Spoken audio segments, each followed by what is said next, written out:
What is up, everybody? We are back here again for another Toss One Back Thursday. Myself and Todd in the house, and hopefully, you guys are ready to sit back, enjoy, get ready for the weekend, and have some fun as we enjoy some beverages and talk about whatever we're going to talk about. Whatever that might be. So, as always, it's that kicker before the Friday and the weekend starts. And we're going to get into it some. Oh yeah, give it the 3 times. That's right, 3 times out there, right? I feel like it's been a long week. These last 4 days have been a long 4 days for whatever reason. So we were saying that at work today too. We were like, man, doesn't feel like this week's ever gonna end. This feels like a long week for some reason. Maybe all these different weather things that we've been dealing with that have been kind of crazy lately. So I just saw like up and down throughout the Mississippi, flooding and stuff. It's crazy right now from Minnesota, Wisconsin, down to like some of the South. I mean, Mother Nature's having a year. So, She is. Hold my beer. Right? This one, hold my Everclear, the way she's going. So, yeah. Mother Nature. Oh, but welcome to all the people in the house. We got Gilbert in here. Cheers, fools. So Gilbert, is he going to become a Jets fan, you think? You think he's going to follow Rodgers? No, he's going to stay in Green Bay. He's been waiting for Jordan Love to get that shot. But it's kind of funny. Nobody's kind of thrown that out there. But I'm like, Brett Favre went to the Jets. Aaron Rodgers goes to the Jets.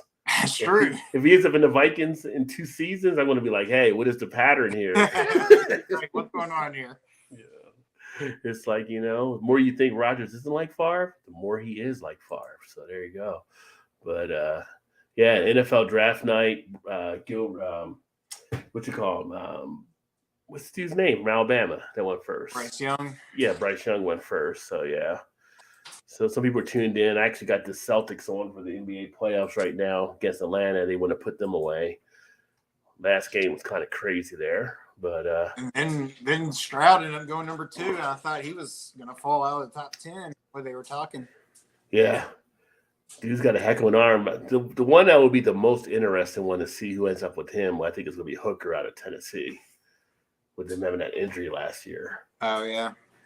I didn't realize the dude was 25 years old, so he's basically on a Chris Wenke plan. So no kidding. Yeah, he's gonna have the retirement plan before he even starts. I feel like some point we're gonna have like a 35-year-old playing college ball, like that old movie Unnecessary Roughness when it was Scott Bakula was the quarterback, like this little Texas school. He had eligibility though, so that was another hit movie with Sinbad in it. So yeah. one of those bad movies too. I mean, it was funny for the most. Like one of those Saturday movies, you lay on the couch and you don't move type thing. Yoder says Aaron's going to get caught. That will be more like Favre again. Oh, the love era begins, son. Yeah, it's going to be that time. Well, it's going to be a whole new kind of thing there with Green Bay because, I mean, even the receivers that Aaron had last year there were like all newer, weren't they? So he had like nothing like he used to have. I think he took one to the Jets with him. Oh, did he? Yeah. I think so, but I can't remember which one. I forgot who it was now. I could be wrong on that. Yeah. Hey, guys. Like you would have been on Wingman. I would take you to New York with me. You got to be my Wingman now if you go. Yeah.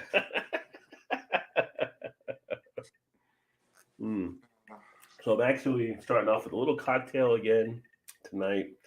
So this is like another sours, but it's with gin and bourbon. So I use both for this one. Trying to test out some things before I get into a few of the beers here. There you go. Nothing wrong with that. So you got your drinking over there. This is one from Hoosier Brewing Company. It's called Shake It Banana Coconut Fruited Milkshake IPA. Ooh, there you go. Pull it back a little bit there. So, yeah. And for the most part, everything I've had from them so far has been really tasty. So looks pretty decent as far as the artwork on it. What the ABV is? I had one last week or 2 weeks ago. It was one of their sours. And it was really good. It's like around 7 or something with ABV. Seems like a lot of sours are around that level. Well, that one was, I think that one was only like 5 or something. But this one has a sour. But this one was, I don't even see the ABV on here. Who's the brewery? Hoosier Brewing Company. If you can see it there. Yeah, but there's different ones. It's the pineapple whip, strawberry cream, banana coconut. That might have been the one I had the last time. Well, which one is that one? Does it say? This one is this is a milkshake IPA, fruited milkshake. Is the banana coconut? Yeah, it's called Shake It. All right, because there were like all 3 of them were milkshake ones they had.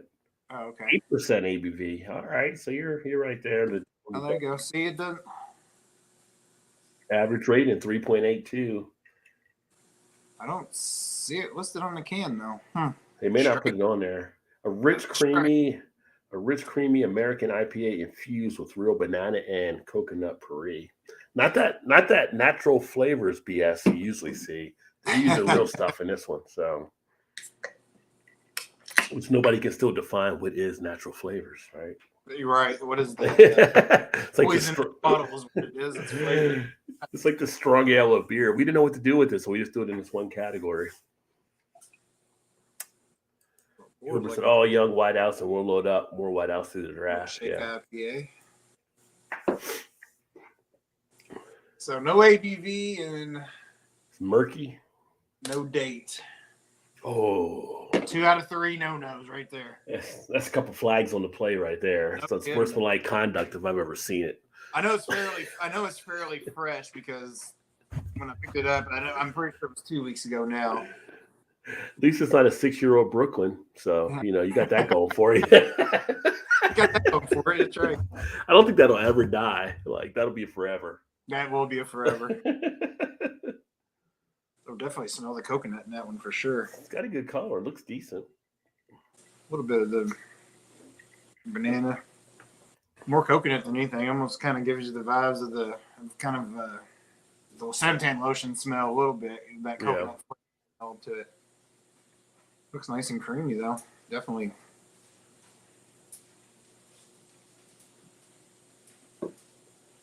I'd add in a little Kellis background music for you, but I'll probably get flagged if I play the milkshake song. So very interesting because the smell was coconut, but the taste is banana. Oh, with the hint of coconut, which is really bizarre because I would think it would have been more coconut with the flavor, with the smell of it. You don't get that suntan lotion feel. You get a little bit of the. You don't get the suntan lotion feel with it. No, the taste. That's good. No, the taste of it's great.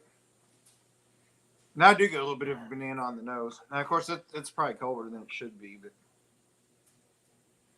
it's pretty damn tasty though. It's nice, smooth, creamy, nice velvety feel on the mouth. For sure. No hint of 8%. Did you say it was 8%? 8% is what it says. No, would never guess that. I would have put it more in the maybe 6% range or something. Yeah, at least that's what they got on tap. So yeah, I said 8% on there. A lot of people seem to like it though. You're the first of my friends that actually have it. One of my friends, I've checked it in. Oh, really? Okay. It's only got 143 check-ins on Untappd. I'm gonna check it in now. It's got a nice creamy mouthfeel to it for sure. Doesn't say anything about vanilla, but I would have maybe it's got some vanilla in it, or maybe the lactose or something in it. Doesn't say anything about lactose either, but no, but I wouldn't be surprised if it did. I'm looking at some of the releases here that people have checked in, and it seems to be fairly recent. A lot of April's on here, so it may just come out. When I picked it up 2 weeks ago, it was new to the liquor store then. Yeah. So there are some March and February now as I scroll down more. Okay.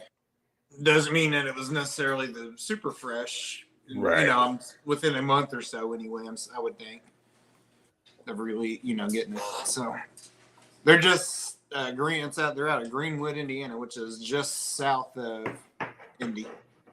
About 20 miles. Fruit? About 20 miles. Any like fruitiness or anything you're picking up on it, or No, I mean, not outside the banana and coconut, anything or being fruited. I don't know. I mean, I definitely get the banana and definitely get coconut out of it for sure. no So scratchiness. Well, it's in a those regards, but I milkshake. don't. You're not going to get the scratchiness from the hops because it's creamed out and stuff. So yeah. Yeah, I don't get a little bit on the back end, but if somebody were to say, "Is this an IPA?" I don't know that I would say that it was completely an IPA. You know what I mean? Yeah. Just But because you don't think it's a sour either. You can no, have it's not yeah, soured. It's yeah. not soured at all. No. But I think the I mean, last one, I think the one I had a couple weeks ago, I think it was a sour because that's yeah. kind of part of their what they're known for, I guess, a little bit. Yeah, I mean, by the look of it, I would definitely say it was one of the juicier milkshake type IPAs for sure. But as far as like bitterness or any kind of hop astringency to it, there's not really any of it at all that I'm picking up. I'd say if somebody would have been, well, like for Shannon, for instance, she hates IPAs. But she probably could pick it up just a little bit, but when you're used to IPAs and whatnot, I don't really get the hoppiness of it or the bitterness of it. It's tasty though. I like it. We'd have to get get our coconut expert Joe, the Beer Patrol, to get one of those so he can give his coconut assessment. Yeah, man right. loves his coconut. I definitely feel it more in the nose than the taste, but now that I'm sitting here sipping on it a little bit more, I do get a little more of the coconut coming through. Okay. But definitely get a lot of banana on the taste. More so than so it's very good though. It's very good. Yeah. And so for those of you watching, our third wheel, Mal is not actually here this week or next, which I forgot about until like earlier. And I sent her and I was like, oh, wait a minute. I think she's out for the next couple of weeks. So she actually is traveling at a tap event right now. And then she has to cover for one of the breweries next week. So we'll have her back the week after next on. And then, we'll see how it goes. Keep having her pop on. See if she doesn't have to go to work or a beer event. She's usually here, which is great. So hopefully we'll get a good report of the tap event that she attended as well. Yeah, no doubt. Yeah, I think she did save 2 weeks for the next 2 weeks. Tonight and next week, I guess. But so going into some of the stuff, we're getting some of the stuff. Let's talk some of the more pop culture type things and stuff like that and everything. Snowfall, were you happy? Were you disappointed? Were you kind of at the end of the season and end of the finale for the series? What was your overall thoughts? Oh, I was happy. It ended, like I was telling you in our message the other day, it ended differently than I was anticipating. Yeah. I didn't think this was the way it was going to finish. Yeah. Not want to say too much in case somebody's out there that watches and hasn't watched it yet, but I didn't think it was going to end the way that it did. Yeah. But I liked it though. What about you? I thought it was good. Yeah, the way it ended, because you were thinking like it had to end a certain way, right? Because it would be like something had to be. You were kind of thinking for that character, it had to be something terrible to actually happen to him. Which in the end, it does really happen, but it's not the way you think it may happen to him. You kind of thought something else. I thought it was going to go 2 ways, and it didn't go either way. Yeah. and then the success of the other character that was his buddy was awesome to see. That was good. But then the mom thing and some stuff, and then the ending of it, the play to John Singleton, I thought was great. That was awesome. That was good. And another thing I didn't know if you noticed or not, but I think when they say go to the alley they were in was where they got Ricky, I believe. Oh, okay. I think that was because I noticed that like on one of the fences there. I think that was the same alley. I had to go back and see it side by side. I think that was the same alley. Yeah, I didn't pick up on that one. Yeah. But I did pick up on the play of that before that. Yeah. When you saw him in the chair, I was like, well, you just knew because when they were doing all the promo stuff back when the Boys in the Hood came out, that was the same stuff that he was wearing when he was directing this. So that was pretty cool to see there and everything. Yeah. So that was a good kind of like tribute to him. Yeah. I mean, it was a good series. I feel like, did it end too short? Did it not go long enough? I feel like, it kind of ran a good course. I guess you could end it early. I'm so used to some of these series that go a little bit longer and stuff, but It finished 5 seasons, I think 5 or 6 is what it I was. think 5. I think it was 5. Yeah, so I mean, it gave you enough, and I see other shows are kind of doing that. My wife, she watches Succession, so that's about to end. I think they're like in their fifth season, and Mayans will be ending after his fifth season here. So maybe that's enough for what they're finding.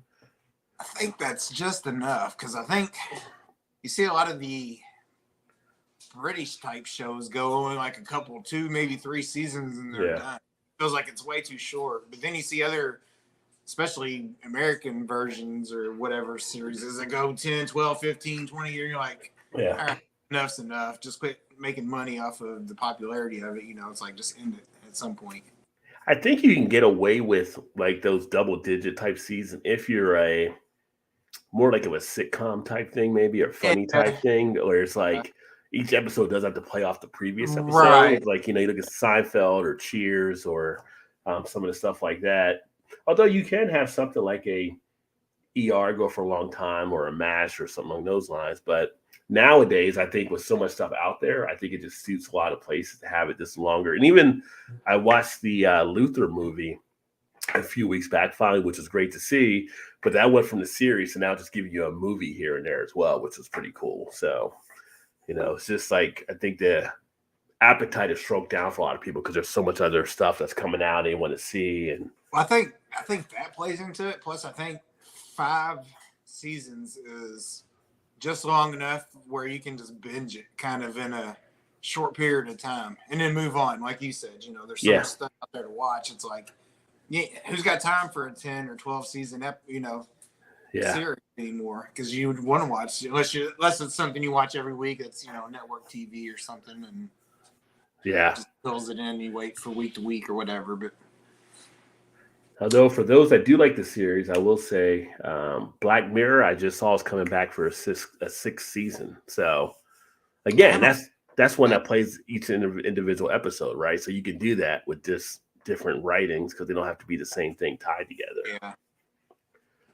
I still got to get back. I only watched the first episode. I think, I got to go catch the rest. Everybody talked about how good of a series that was. I just hadn't sat down fully to watch it. But it's tough. It's tough to find time for stuff.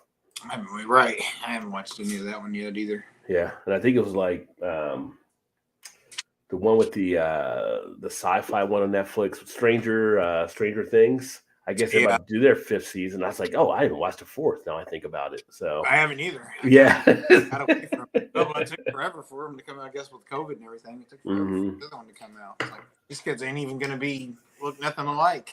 Yeah. It's like the one girl, they had her thing on her online or whatever. I guess she's like 19 now. That played like 7. When I was 7. Yeah, it was like wow. Yeah, so like the later years, I don't know. Yeah, so I wonder if they're still playing the same age when they go back. It's got to be like fast forward or something, right? Like, let's see. JT's in the house. Cheers, my friend. Great to see you, brother.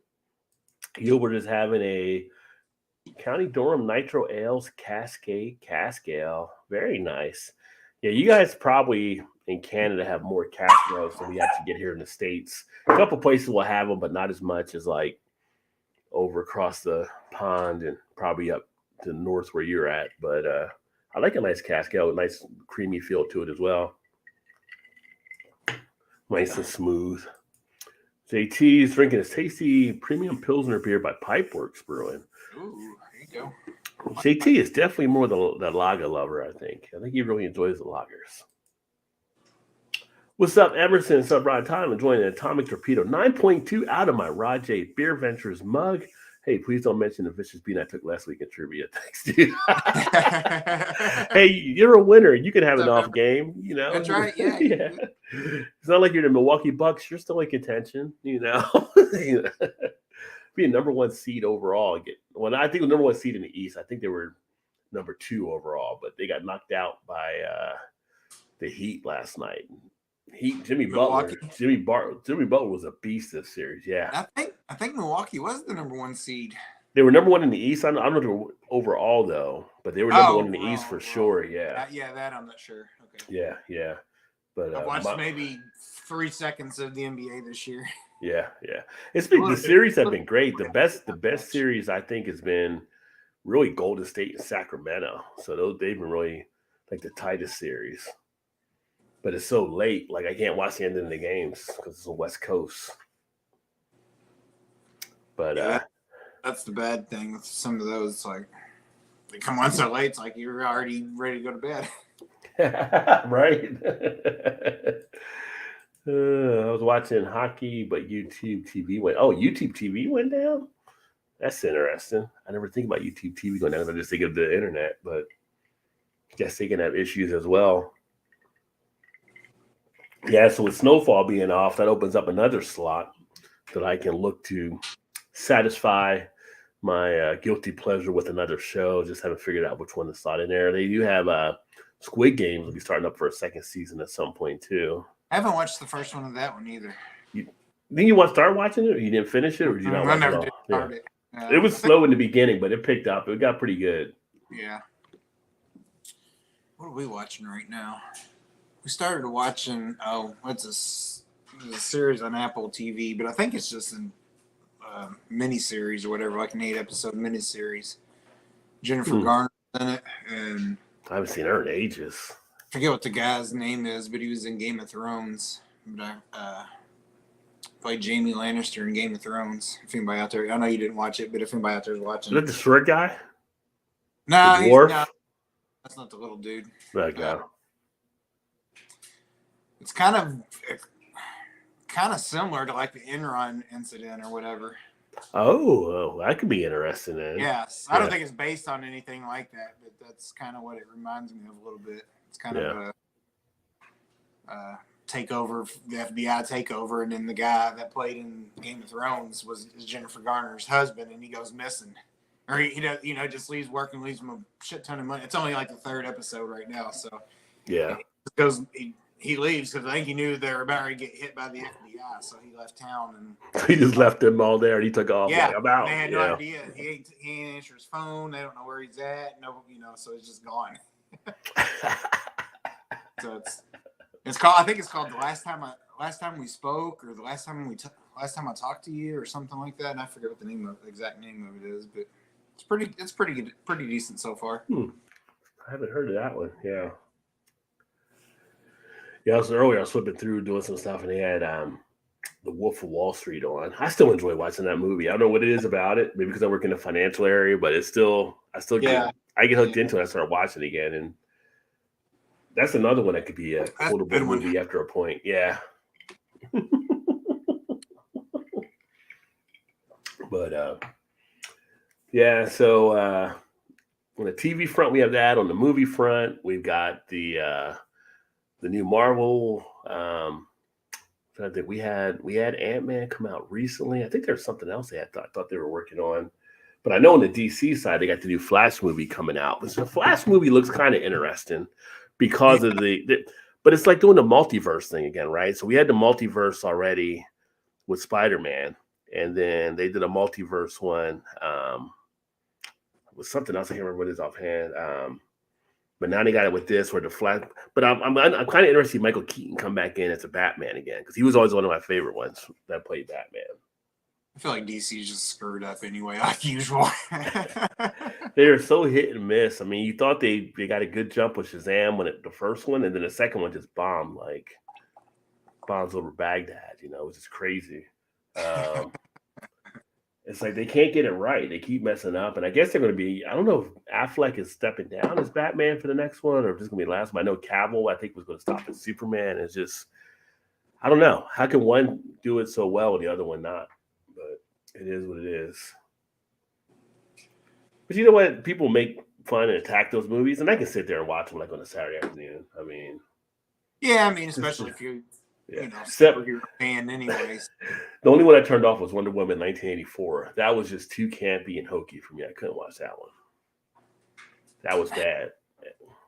One for me is the what's the one with Brie Larson in it?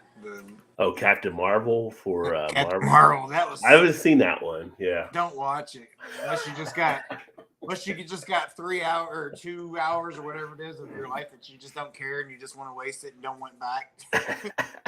Then you could watch it. Now I remember. I got 45 minutes into it and I'm like, Nope, I don't care. I'm turning off. And that doesn't usually happen with a Marvel movie. It's like, what happened here, right? Like, You're right. Yeah. yeah. But I did remember the Marvel one, Guardians of the Galaxy Volume 3 is about to come out, which looks pretty good too. So I do like that crew. But now they're getting to the point where the next Deadpool movie was going to actually introduce, well, it already had like Colossus and the one chick that were X-Men, but it's going to have Wolverine, where Hugh Jackman's come back to reprise the role one more time, I think, for that. And then they got it set up now where it's going to be, it's crossing over, and they got the Daredevil coming out and stuff like that and everything in the movie. So it's like these things are going to go for so long as they kind of put these out together. It's kind of like that's going to be my goal as I hang in life. I got to see the next Marvel movie. I got to see the next Marvel movie. Stay away, death. Not yet. So speaking of death, Jerry Springer died today. That was like surprise. Like 79 is that what yeah. Oh no, I think it was 72. I think he was younger than that. Yeah. 72. Yeah. I didn't hear what he was. It natural causes or what did it say? I didn't hear what it was or anything like that. Yeah. I mean, if people were going Jerry at the funeral, would it be too soon? I don't know. Like, how do you do for a send off for like Jerry there? Yeah. So, yeah, his great ties to Cincinnati. I mean, I feel like what was the bouncer dude that was always on his show all the time? Oh, Steve. Yeah, Steve. He's got to be there, right? He's got to be the main dude standing at the casket. Yeah, that was a surprise.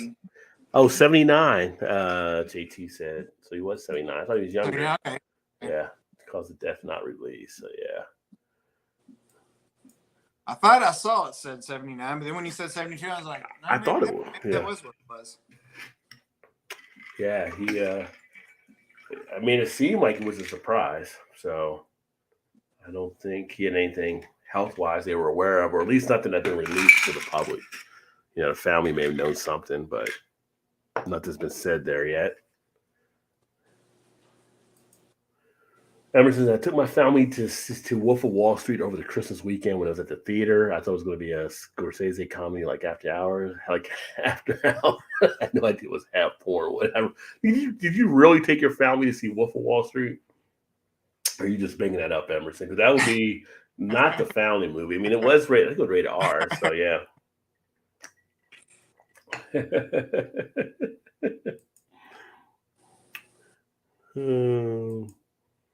Is he right? Really underappreciated. You know, After Hours is one of my favorite movies. I've never seen After Hours, and I like Scorsese movies, but I never heard of that one. In other news, Judge Smith grew up Mike Pence. Yeah, they had that today too with the Georgia thing stuff. Bart's in the house. Cheers, Bart. What's up, Bart? Happy Thursday to you, my friend. Hopefully you're enjoying a nice frosty beverage as well. But yeah, so. What'd you say yours was again? Mine is a mix I did of sours with Old Forester's bourbon, 86 proof, and that Bombay gin I have, that raspberry blueberry. Whatever. Oh, it's good. It's if I was in the islands or somewhere, this would definitely be a drink I would enjoy sitting there on the beach. Yeah, sounds like an interesting combination for sure. Yeah. Now, when I got up to go back inside from the beach, I might struggle a little bit if I had too many of them. You know, it can definitely catch up with you. That's a beach problem right there. You know? Stand up like, who moved the hotel? You're right. I don't know been this far. I'm totally serious. My mom's sister, 4 cousins. I thought it would be well, to me, it is a fun comedy, but it's definitely got a little bit more stuff happening in it. But I find humor in The Wolf of Wall Street. I think it was hilarious. I thought it was a great role DiCaprio did with that film. And Jonah Hill was solid as well. And then I can't remember the guy's name, but the guy that plays the Punisher, John Barenthal. I liked his role in it. So, yeah, I thought they were all really good acting. And I found it hilarious on parts. You know, like I said, I still watch. I still enjoy it. But, yeah. If you have little ones, I wouldn't recommend having the little ones. Though. You're right. Yeah. You definitely get some thoughts to the 80s, though, being flashbacks in there, seeing some of the stuff they were doing. Like, yeah, they got to lose out of the market real quick. No drinking carpal, but do oh, awesome. Good you're doing well. Sorry you had to have the carpal tunnel. Yeah, carpal tunnel sucks. Yeah. I struggle with that too. Have you've had it before then too, like on some of the Yeah, stuff? I've never had the surgery, but I've had cortisone shots and everything else, and Yeah. it's starting to it goes for about a year. But knock on wood, it's been a couple of years since I've had a cortisone shot now. So, but I wear a brace to bed every night, and Oh then wow. some days, like here the last couple of days, and I don't know if it's weather induced or just certain, I don't know what it is, but then my hand just starts tingling, and it feels like there for a while it was like I felt like my hand was on fire, like it was just sitting in the fire. And then once I got cortisone shot, it went away, and it's been good since, but it's starting to kind of flare up a little bit again. Yeah. Yeah, that So cortisone will work wonders. but they say that only works for so long. But I've had probably maybe four, maybe five cortisone shots so far. But so far, so good. Yeah, my whole career has been typing. I guess I just don't type enough. I don't know. Which is funny because I've typed on keyboards ever since I don't know, going to college in the late '80s, and I still can't like not look at the keyboard when I type. You would think by now I would have memorized and have it locked down, but no, I still got to look at the keyboard and type. Like it never clicked on for me. Just being able to That memorize was one stuff. of the main things I got out of high school. We Yeah. had a keyboarding class, and that was the main thing I learned out of high school was how to type, and I still know it today. So I was like, that's been the best. Well, the Best sad tool. thing was like in seventh grade, like we had a typing class that I took, and I still couldn't. And the keys are still in the same spots. It was just on a typewriter, but you just still. It's like the way they had you position your hands. I just couldn't do it that way. It just felt Yeah. awkward. So Yeah. yeah, It is Yeah. kind of awkward. yeah.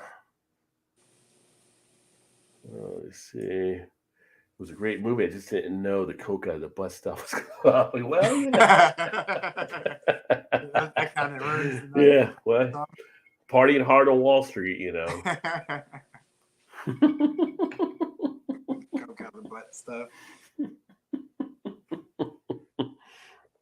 Oh, it's tough to walk in the sand, especially when it's 100. Yeah, it's hot. Actually, we went down to Florida last vacation. I actually ended up ordering on Amazon these shoes you can get now for beach shoes. Like you can wear them to the ocean as well. When it gets water on them, it just tightens around your feet more so they don't come off.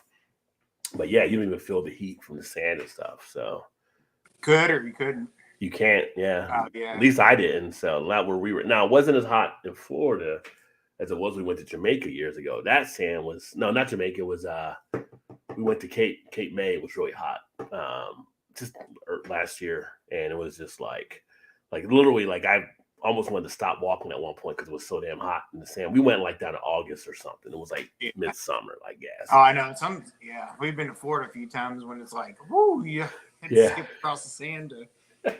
It's like, are you right over hell at this spot? Like, yeah, like what's going on here?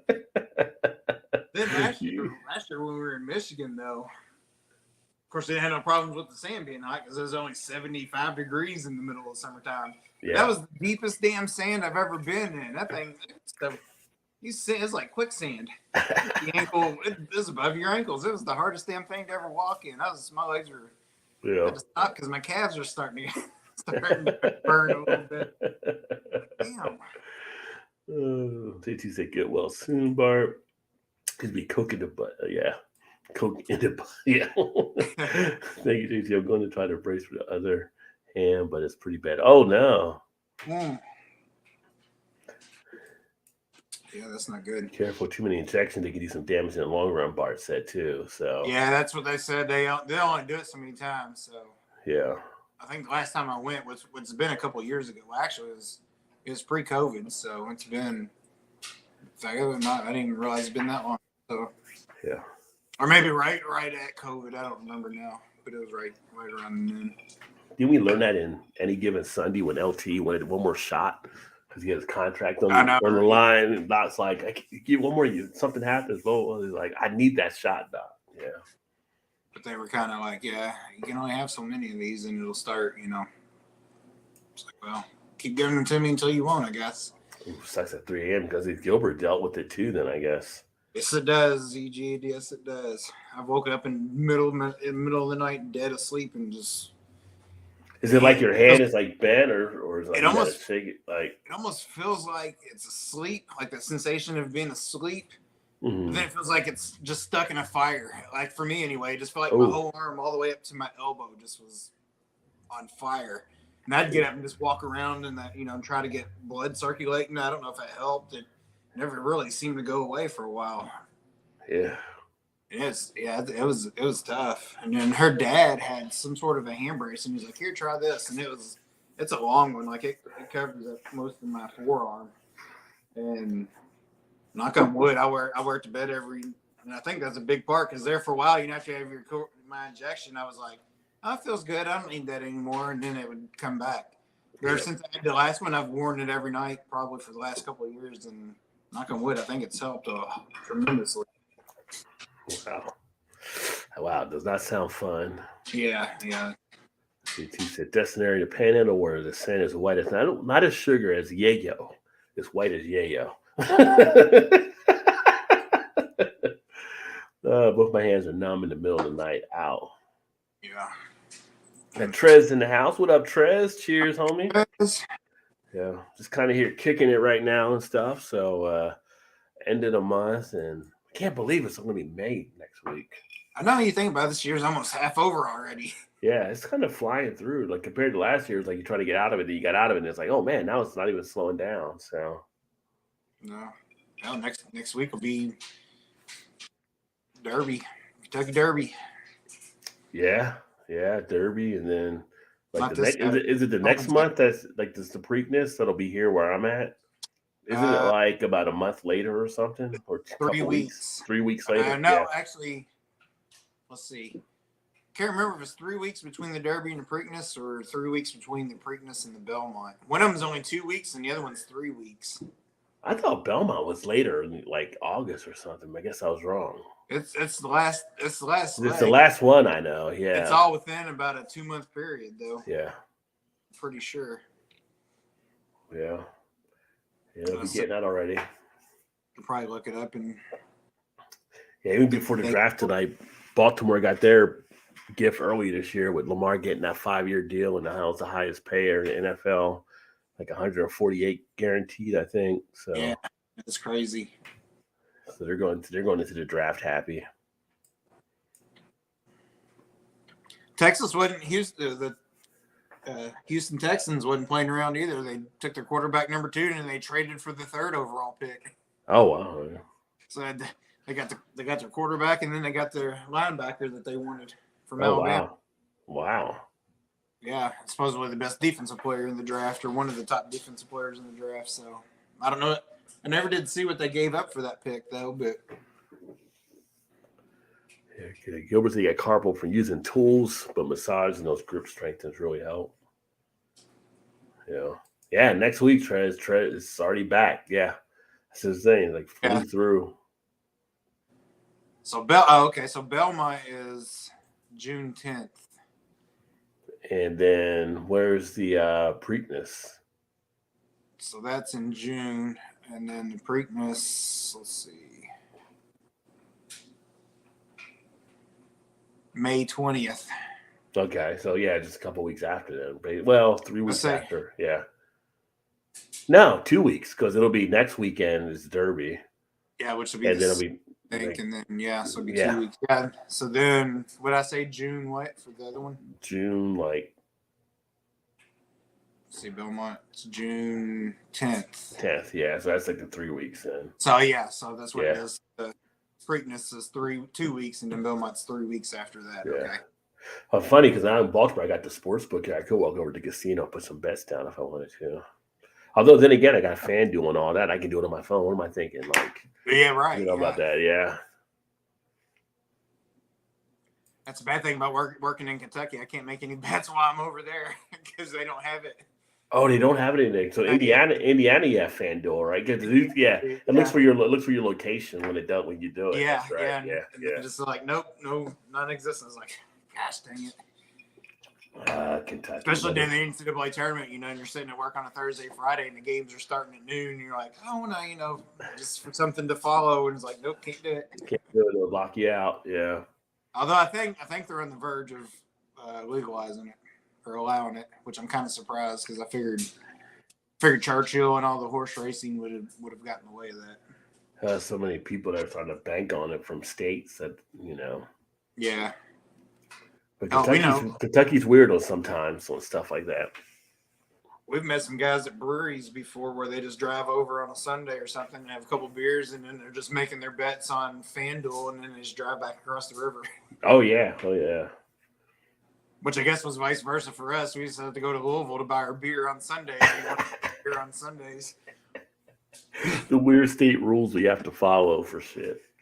I really hope the brace helps on it. Yeah, definitely hope you don't have to have surgery again for sure, Bart. That would suck. The draft is such a crapshoot. It's the draft, right? So I mean, you're going based on probability of players and probably overall probability. A lot of players do pan out, but there's going to be busts in there too. So it's like when you get trading cards, you don't know if you got a good rookie or a bad rookie. You have to wait to see. And then if to be a good rookie, you probably got rid of that card because you thought he wouldn't be anything. So you're right. Yeah. Josh in the house, what's going on, my friend? Cheers, buddy. Y'all know Josh Last Beer. Make sure to check him out. Great beer stuff he's doing. We got Dee Dee in the house now. What is going on, homie? What time's the tea time tomorrow, my friend? We got rain like all weekend up here for the most part. I need to get to the driver range and then get on the golf course again now. Started raining here about 7 o'clock-ish, maybe a little bit before. Yeah. It's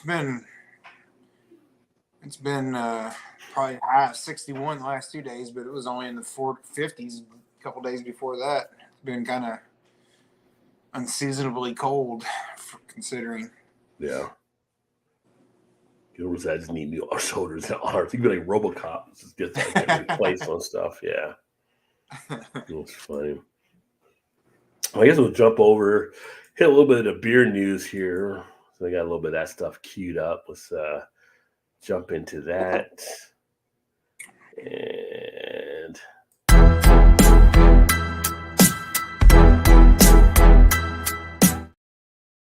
got to play the promos when you can play the promos. So, So we talked about it. We might as well keep talking about it a little bit more because now we're in the week. So we go back to the whole Bud Light thing. So now we got like the 2 executives are on leave after the promotion that took place that kind of came up and trying to do the campaign. So it's kind of interesting how that's kind of fallen out. And Budweiser had taken definitely a big hit in their sales. And I forgot what the total number was. They were down at one point. I think it was sales were off. I wanted someone to say like a $6 billion, but that seems like it was too much. But I think it went to 9. It might have been million. Yeah, I think it was million. Yeah, and so it's still a lot. It's still a lot, but it's still like the fallout and everything too. So it's kind of like interesting. But now they just went ahead and 2 of them are on lead. I guess they had a closed door meeting after everything that happened and stuff like that. So it's interesting. And again, it's the consumer base with Bud Light. You got to know your base, and and it's kind of like I think that them teaming up, which is a thing to see, obviously to make it inclusive, but you also have to know your customer stuff too. And this is the corporate world that we're in. This is part of capitalism. So if the market doesn't like you, they're not going to buy your stuff. But out of it, the conservative ultra right beer, and it's called, which is funny, we'll get to think about their name here in a second. But the conservative beer, which is called Ultra Right, they launched. They said they were going to launch in response to that and everything. The guy was like, we're the woke beer type. We're not unwoke beer. They're expected to hit, based on pre-orders, about $1 million in sales over these last couple weeks. Now they haven't made the beer. The beer's not done, but people are pre-ordering to get this beer. The funny thing is, so the guy that's doing this apparently was also a guy that ran one of the MAGA campaigns, I think, for when Trump was running for president. It's kind of like, I don't think he really knows about beer distribution and how it actually all works, because you just can't make a beer and send it anywhere you want to, right? We have the 3-tier process that comes into play. You have to follow the laws. And so apparently he was trying to find one up in Illinois. he mentioned trying to get one brewery to do it, and they were thinking about it, and they got hit with stuff, and they're like, okay, we're not touching that beer at all. We're not going to make it, or whatever. So we'll get to where he's actually going to get it at now. But it's funny because it's called the ultra right beer, and I feel like, remember we had the Keystone and the Stone going at it. Yeah. There's another beer out there you guys may have heard of that has ultra in their name, and I feel like they may file something about that name being out there as well. Funny thing is, that same company is also owned by AB InBev. so this is getting more and more interesting as it goes. Nothing's been done, nothing's been created as of yet as far as beer, but they're out here projecting what the sales are going to be. Let's talk about the sale price. They're talking about $20 for the 6-pack of this beer, which it's going to be like a macro type beer, probably. So it's probably going to be some type of adjunct lager, plus $15 for the shipping. So if you're going to pay $35 for a 6-pack, I'm like go for it. I mean, follow your beliefs into that for sure. Go ahead and make yourself happy. And I'm just like, PT Barnum was probably like, why didn't I come up with that idea? I wonder what the can's gonna look like. They had the thing. It was like a regular, it was an all white can with like blue writing on it, I think, and I think it's like, it says ultra right beer or something on it and stuff too. So it'll be interesting because, again, they don't even have the beer made yet. They don't have anybody brewing it as of yet. Yeah, you're right. And they don't know all the stuff, but it's being projected. If people are putting in orders, you can get like a beer or a T-shirt, all kinds of. And this guy's a master marketer, like I said, because he ran one of the MAGA campaigns, so he's definitely going to put stuff out there. But it's interesting. But of the beer itself, so I mentioned they try to go to Northern Illinois, and I had friends up there. I think Big Daddy Mojo was one. I was actually trying to find out where they were brewing it up there, and they was like, "Okay, we're out. We're not going to do this here." But the state they're going to is Georgia. Surprise, surprise, right? The ultra right beer, assuming it actually ever gets made, will be produced at Lawrenceville, Georgia, with a company called Big Kettle Brewing. Yeah, most people don't know who Big Kettle Brewing is and stuff like that, so it's kind of like obscure type brewery down there in Georgia. But they said they would go ahead and kind of brew it type thing. But then again, you're under Georgia laws, so if you got people that are ordering your stuff from California, Mississippi, Michigan, wherever it may be, you can't just ship the beer. So again, you got to follow all these different guidelines. So it'll be interesting to see how this all plays out. I feel like this is going to be a big fiasco, but if the people lose their $35 on a 6-pack of beer, they probably deserve to. Because, I mean, what's the saying? A fool with his money soon part, or whatever it may be. So I feel like you kind of brought that on yourself, son. So stay tuned to see how that pans out, because I feel like it's going to be like that concert that they had like a couple years ago or whatever that never actually happened, but people paid all their money for it. Then they were mad at the.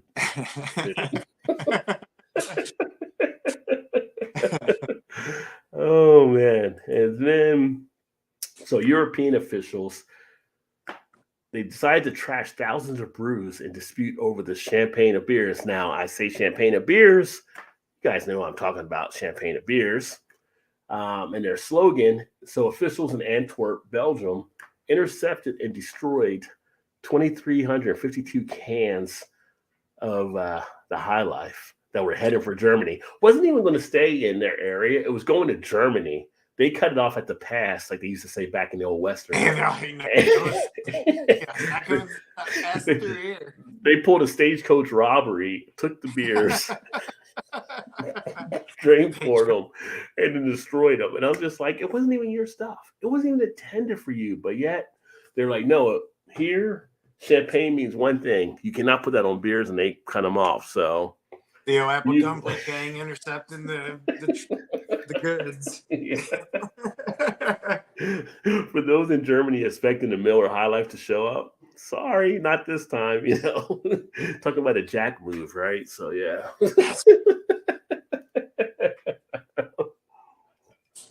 Like, who does that? They do, and they do that over in Belgium. They do that. They just it wasn't like they were still in the cell. Yeah. So a report just came out, and I'll share a chart here in a second.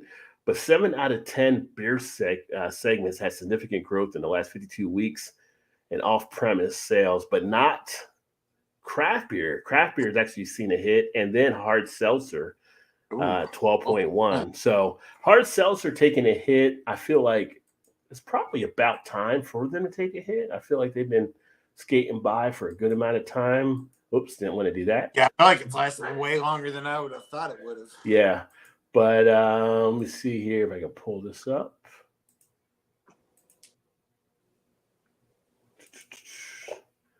Window. Here we go. Oh no, that's not right. Oh, I got on this thing here. I was looking in the wrong area. Here we go. So here is a slide looking at the beers themselves, and you see the various categories that have somewhat changed. And you had a rise in like imports, the flavor malt beverages. That's like the second growing area now. People are loving those type of things, and you also have the below premium, which I'm not sure what the below premium is. I'm going to say that's got to be like some type of cheap type beer, but you have super premium as well.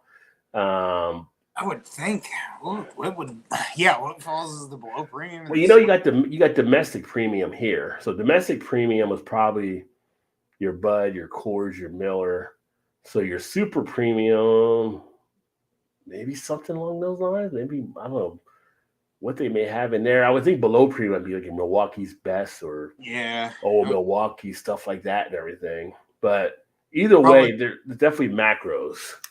Probably the 30-pack ones that you can get for a cheap price, same price as the others for a case. Yeah, getting like your hams in there for sure. Right.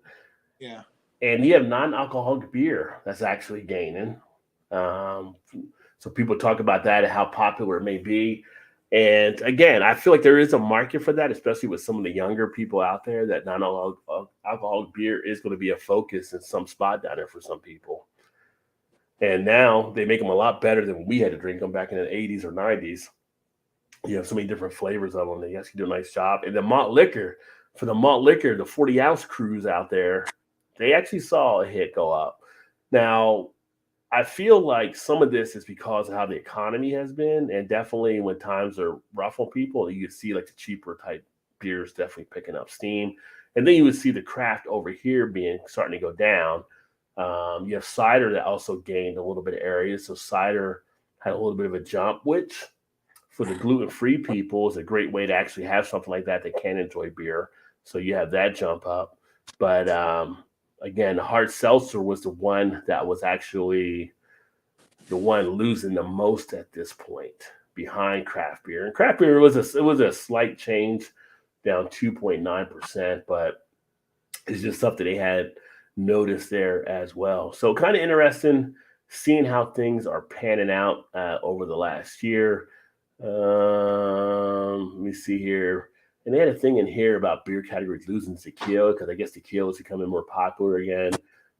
So it was just one part of the report that I actually pulled out here, but just something to share just because it's interesting to see, craft beer is still doing okay, but overall, the total of beer sales, they did lose some of the stuff there as well.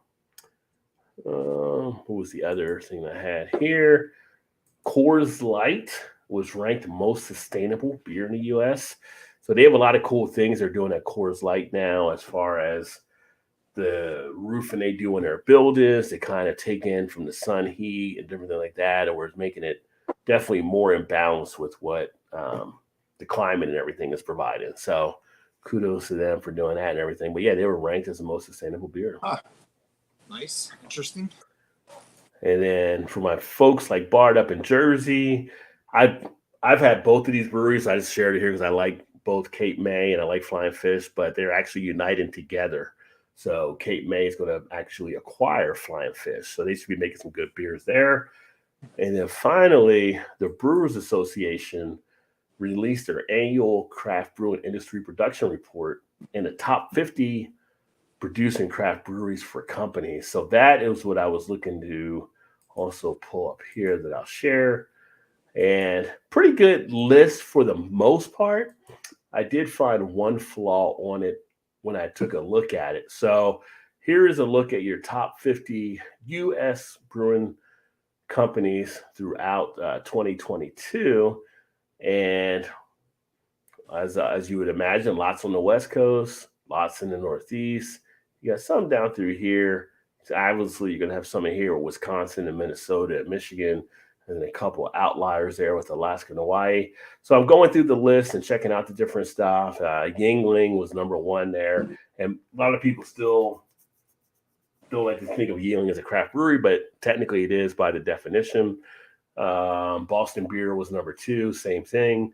But then you have Sierra Nevada. Duvel was kind of interesting because out of Belgium, but now they have American operations. They jumped up into the top five there.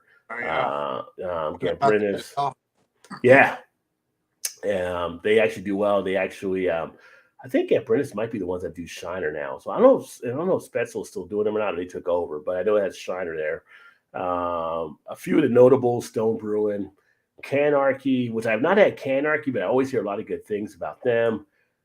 The Stillery beer brands I've not heard about. Everybody knows kind of Brooklyn and Garrett Oliver and the good stuff they're doing. The shoot's always solid. So the list goes through. I was surprised Menhaus was up here, but I guess they do a lot of stuff that I'm aware. The only one I had that Simpler Times, and it was not simple. I'm just saying. That New Glarus is so high since they're only in Wisconsin. Yeah, but Wisconsin drinks a lot of beer. Yeah, but I mean, for one that's not anywhere, you wouldn't think it would be that high on the list, you know? I'm wondering with New Glarus, I'm not sure if all their beers are limited to Wisconsin or just Spotted Cow. Because I wonder if other states get other stuff. Well, I don't know. Maybe JT or somebody, you know, whoever in that area could probably tell us. I would assume it would come to Chicago if you were able to. But I thought all their beers were just, you know, there was no distro of anything. But I could be wrong on that. Gordon Burst was a surprise for me just because I didn't know where they were based out of, but I've been to a couple of them. And to me, they're kind of like a rock bottom. But yeah. They were ranked up there as well. Great Lakes, of course. Great Lakes does some good stuff. Allagash, Georgetown, Odell. Rheingeist was the only one out of Cincinnati that made the list. And you know them, Todd, so they're solid as well. Three Floyd's another one that you know right there too. So these are like the top ones. And then I got down to like number 33. And I was like, Kona Brewing. Who put this list together? Yeah. Because Kona Brewing is owned by AB InBev and technically should not be on the list. So they actually bumped off a True Craft Brewery to have them up here at 33.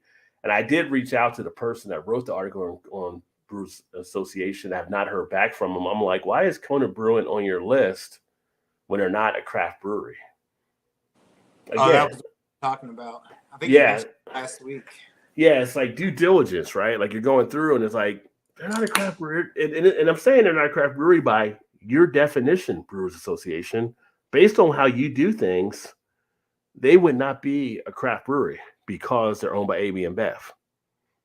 So I don't know if the new person didn't get the memo or how it may have worked out, but they should not be on the top 50 list of craft brewery. Everybody else on here pretty much checked out that I saw.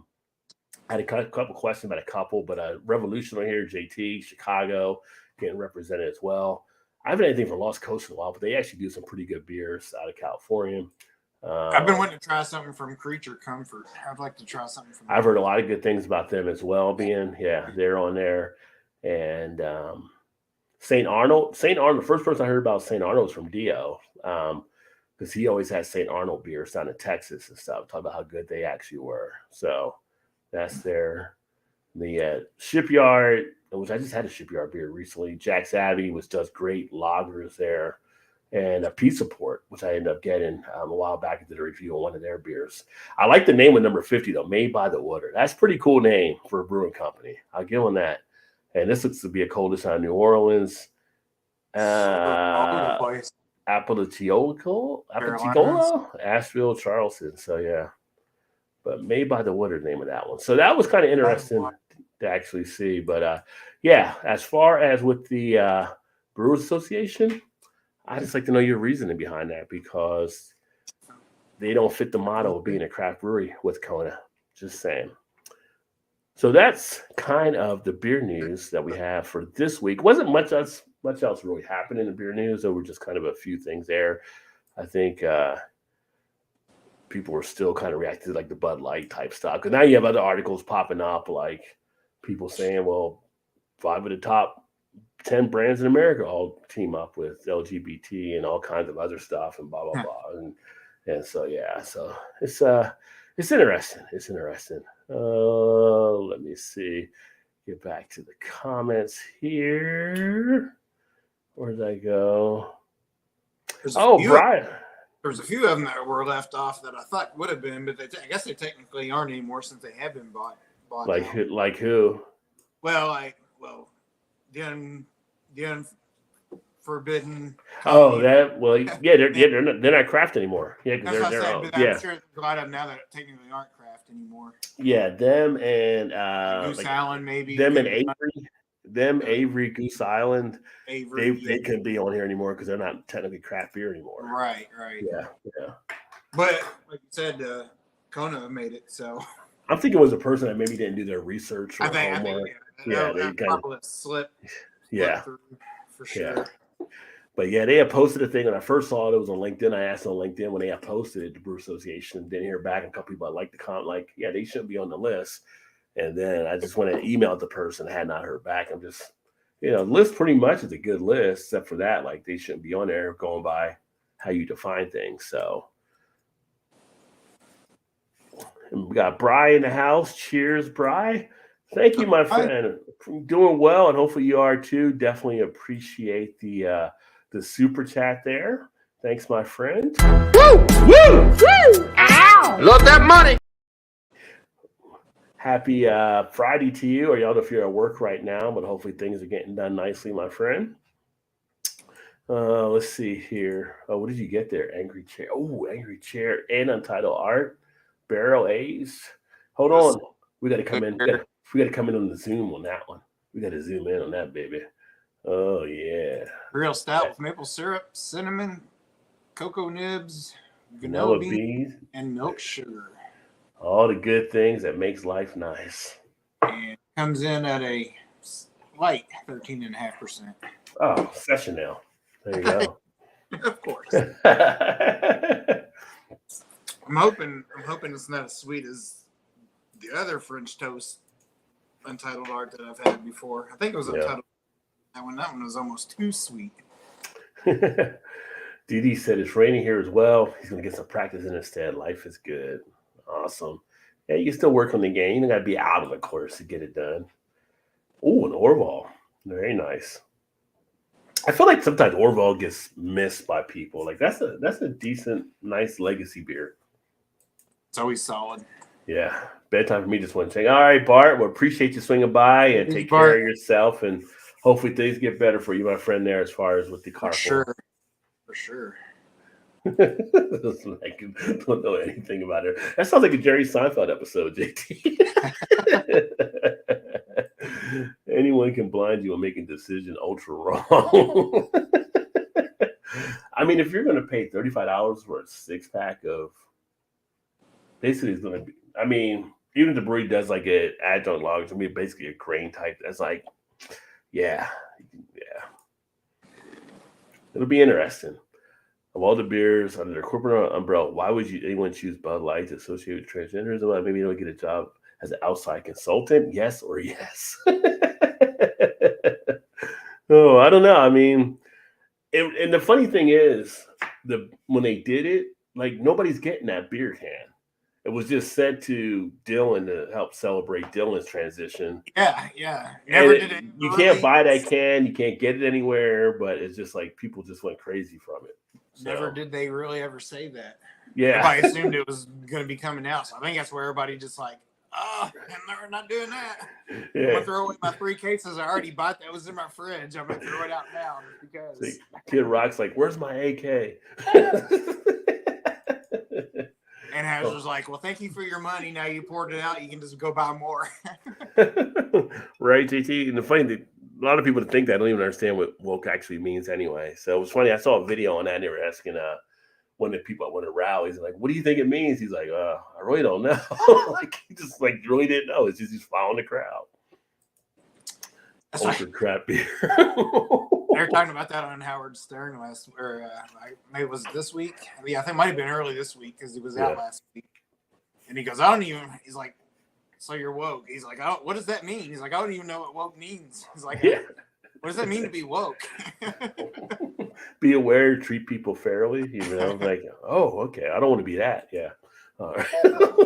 And he's all about that too. He's like, it's just so stupid. Like, why are people? He was talking about Kid Rock. He's like, why is he so up in arms about that? He's like, oh, it makes sense. Well, Kid Rock needed a comeback, so it gave him an opening and make him relevant again. Right. So yeah, I can understand where he came from. What's up, Big Daddy in the house? He's got the Genesee Cream now. Daddy? Ooh, there you go. Favorite. There you That go. one? Yeah, you get like a 12-pack of that for like $10.99. Yeah.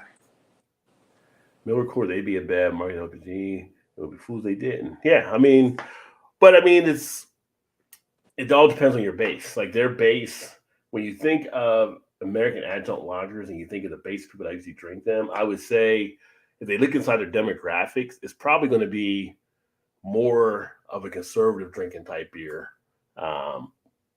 Not that progressive people don't drink it. I just feel like when I've been to bars and I see people that drink it, it's usually more right-leaning people that drink those kind of beers. So you walk a skinny line on what you're trying to do there possibly. And the person that took over, like I mentioned, two people that now have been laid off or whatever from, I don't know if anybody ever comes back once they're actually laid off there, but one of them, she was the one in charge. She was trying to kind of shake the frat look of Bud Light. Like she was trying to get away from the frat boy type thing. I don't think you can do that with Bud Light. It's not like a craft beer type thing. It's kind of like Bud Light is always going to be kind of, to me, thinking kind of that frat mentality party type thing. I mean, you get it when you're in college and after work or you're hanging out. It's just kind of like more one of those beers, just easy drinking, BSing around type beers you're going to enjoy. So I think she didn't really, maybe the demographic for where she was at there just maybe didn't match up. Yeah, highly regulated in the EU. Yeah, they weren't messing around. They took out the Miller Life cans. Miller around. Bill, what's up, Beer House? Cheers, my friend. Good to see you. Hope you're doing well. Gilbert's a huge jack you back. Yeah, they took all the High Life and just really destroy it. The guy's like, "You're going to destroy it. You're not going to drink it? Nope, we're going to destroy it." Yeah, we're just gonna leave it, throw it out. Makes no sense at all, man. Why would you throw away good beer? Like just good beer you just drink, Let's go way back. Toss Jolly Rancher my Zima and crack the House of Pain. See, if you had to add Jolly Rancher to a drink, then it's kind of like you're already losing at the beginning, aren't you? Like if you got to find something to add into it. I never got on the Zima thing. I did the Zima when it came out the first time. It was like, no. I did it when it came back again. It was like, no. And now I got eerie hoping it comes back one more time because we said we do a video if it came back. I'm like, don't you ever bring that back out in the States, please? Don't you ever. Now I'm obligated to do a video if you do. So I'm not hoping it does show up again. Apparently you can get it like in Asia. I think Japan, maybe. They have it over there now still. Yeah, again, they know the market. They follow their demographic. They know where to actually position that. But definitely be dropping off at certain markets, but it's still huge in others. Yeah, craft is still overall doing well. But again, I think when you look at 2022 and the drop off, you have to take into account where the economy was. And when you're seeing price of craft go up, so you can see where people are not going to maybe pay for that now.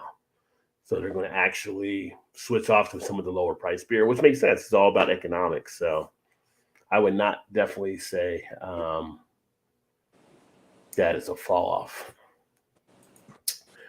Beerman says hello. Oh, nice. Is Beerman with you there, Beer House? Are y'all hanging out? Cheers. Nice. He got down to California from Oregon. Talk about reading the room. Garbage domestic beers are all gaining sales, and Bud Light is like, wait, I got a great idea. Hold my beer. Maybe the executive thought she was at a craft brewery working. I don't know. I mean, I applaud them for making it, trying to do an all-inclusive type thing. It's just, I have no for or against. I mean, it's your company thing that you're trying to roll out. And anytime you can include more people, I'm definitely more for including all people. I think everybody should be able to enjoy beer. But I think it's also, I can understand where the backlash may come because of the audience that actually drinks the majority of the Bud Light. Right. Yeah. Right. Coors Light is water, easy to make, and that's why it's sustainable, son. It is like water, so it's very easy to sustain. I see New Glarus anywhere in Illinois. I never see anywhere in Illinois. Okay, yeah, that's why I was curious. Yeah, maybe it is just Wisconsin, but that's what I've always heard. That's what I thought. It was just there was no distro of it at all, except through the state. And then things change. I didn't know, but from my understanding, we used to have a neighbor in our old house. They're from Wisconsin, so every time they go up to visit their relatives, they bring back a crap ton of New Glarus for everybody. Yeah. And that's what they were saying. They're like it's just like a macro beer. You go to the gas station and pick up any of the New Glarus stuff you want, just like at gas stations and stuff. I need to actually grab a beer here. I'm like, dang, it'd be nice to have just a New Glarus gas station beer around here.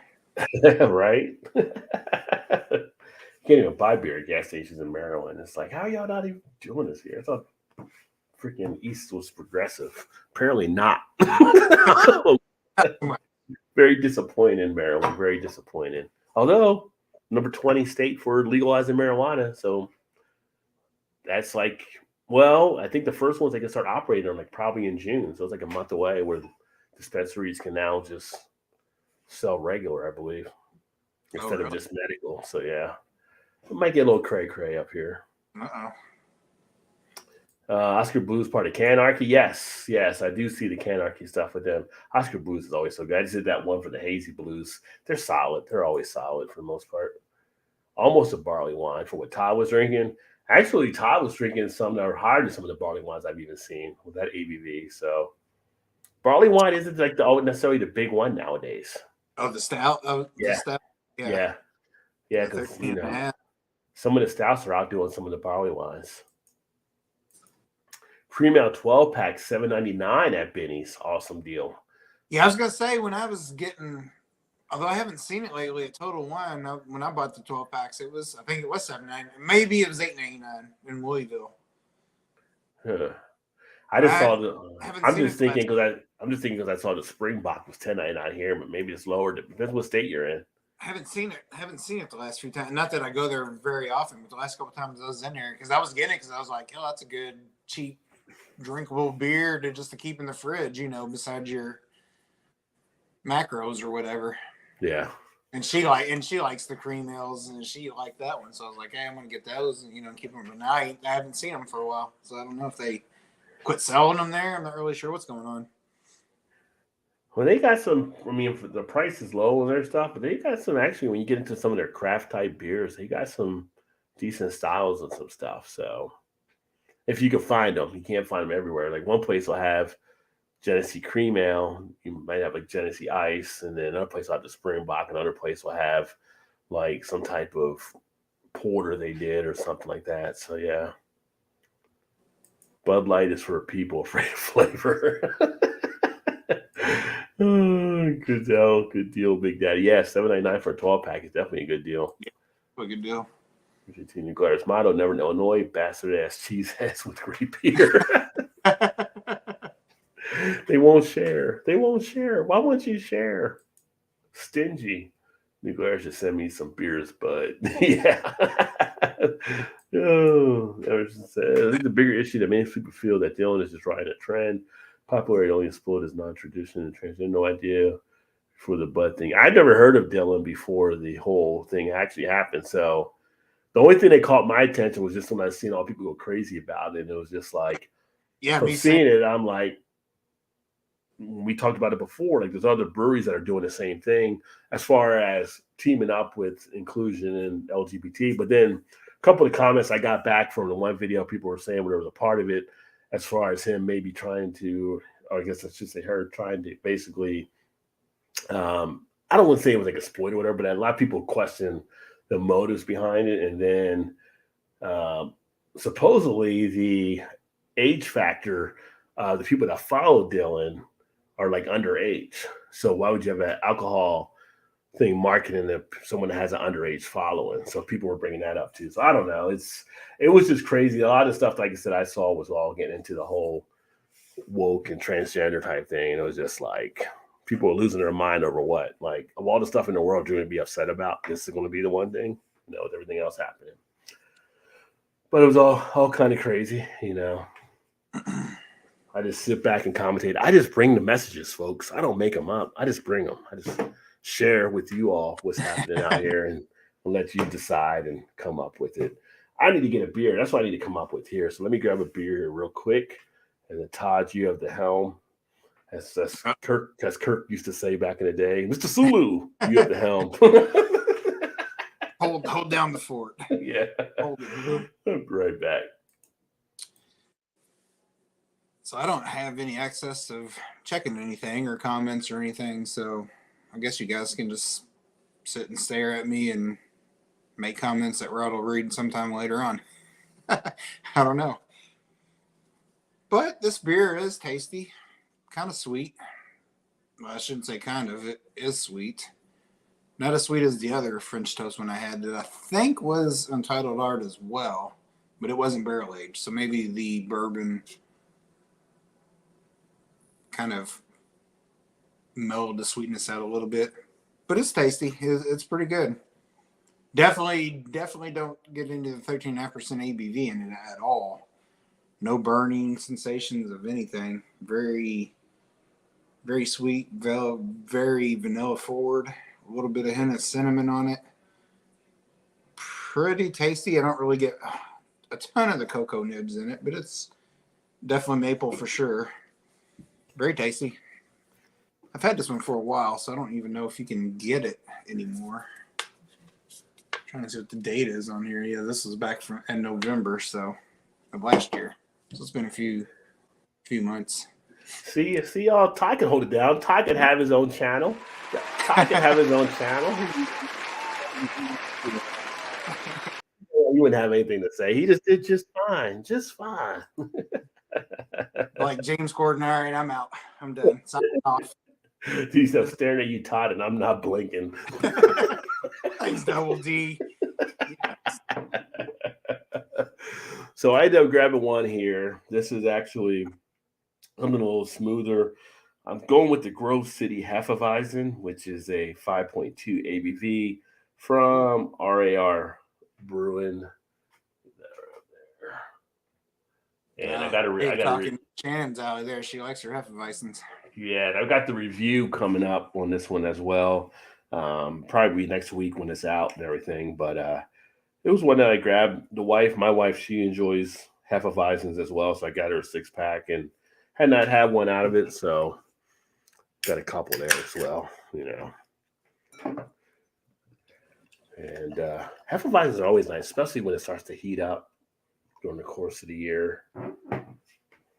Have a nice Hefeweizen sitting out in the park, or if you're on the beach or wherever you may be. I mean, there's no wrong spot with the Hefeweizen when it's warm out. Just a nice, not at all, little wheat ale, unfiltered. I like it. Yeah, and then JT said, Heffy, one of Liz's favorite styles as well. Sure. Yeah. JT said, anytime, buddy, anytime. Don't you just let me know where I can send that check at? I'll get it. I'll drop it in the mail. Oh, that is good. Spice, clove. Nice little taste to it. Got a little bit of a lemon type zest to it as well. Yeah, it works. Dee says, still hoping we can meet up this year to have a couple of beer and plenty of laugh. Yeah, definitely. Let me know when you're coming back up this way or whatever, and definitely looking forward to it. I'm going to actually be out in I got to go to Chicago in June for work, and I think that Tuesday going to try to catch up with Mal out there and JT. I think you might have been we were talking about as well, but hopefully try to catch up with some people out there. Big Daddy, I'll be out there. I think it's like June 20th, I believe, to do that Saturday or whatever. But the Wednesday through Saturday, I'll be at a conference. Or Wednesday through Friday, I'll be at a conference. I'm not sure it'll all be planned for that, but definitely going to try to steal some time away and see what I can see. Maybe get Dave from Beer Front and some other people too, and try to hit 1 or 2 breweries while I'm in town if I can. Got to at least hit up. Well, I don't know. There's a handful of them. I guess you probably should hit up. I guess. Yeah, I feel like if I had, I almost feel like I have to hit up Hot Butcher just to go out there. Yeah, at least one of them you would almost have to hit. I would think. Try to meet Jeremiah and them out there or something, but there's so many other good ones that are out there too. So, but like Hot Butcher, I think, and JT would correct me if I'm wrong because I know you know it there, but I think Hot Butcher's like down the street from Dovetail maybe, and then like they're not that far away. Like you can walk to them, I believe. Now Lagunitas, I've been to that one. That's like out in the warehouse district. They just reopened, I think, up there. I don't think the Guinness place will be open up by the time I'm there as well, but I think they pushed that back to the end of summer. But a lot of good breweries there, a lot of good food. Be 2 birds, 1 stone with that one. If Dovetail is close to Hot Butcher. Yeah. My wife just came back from Chicago for work, and she was talking about a place they went to, and like, she's like, "Oh my god!" And they give you this and that, and the food is like, yeah, that's how Chicago is. They give you like these huge portions of food. Like, they think everybody's like bundling up for the winter. Like, we don't want you to freeze. Make sure you get enough meat on the bones, and you walk out like Fred Flintstone portions. So, but it's good. It's good, and think of the slab of the rib or whatever that's on fault makes his car fall over. Yeah.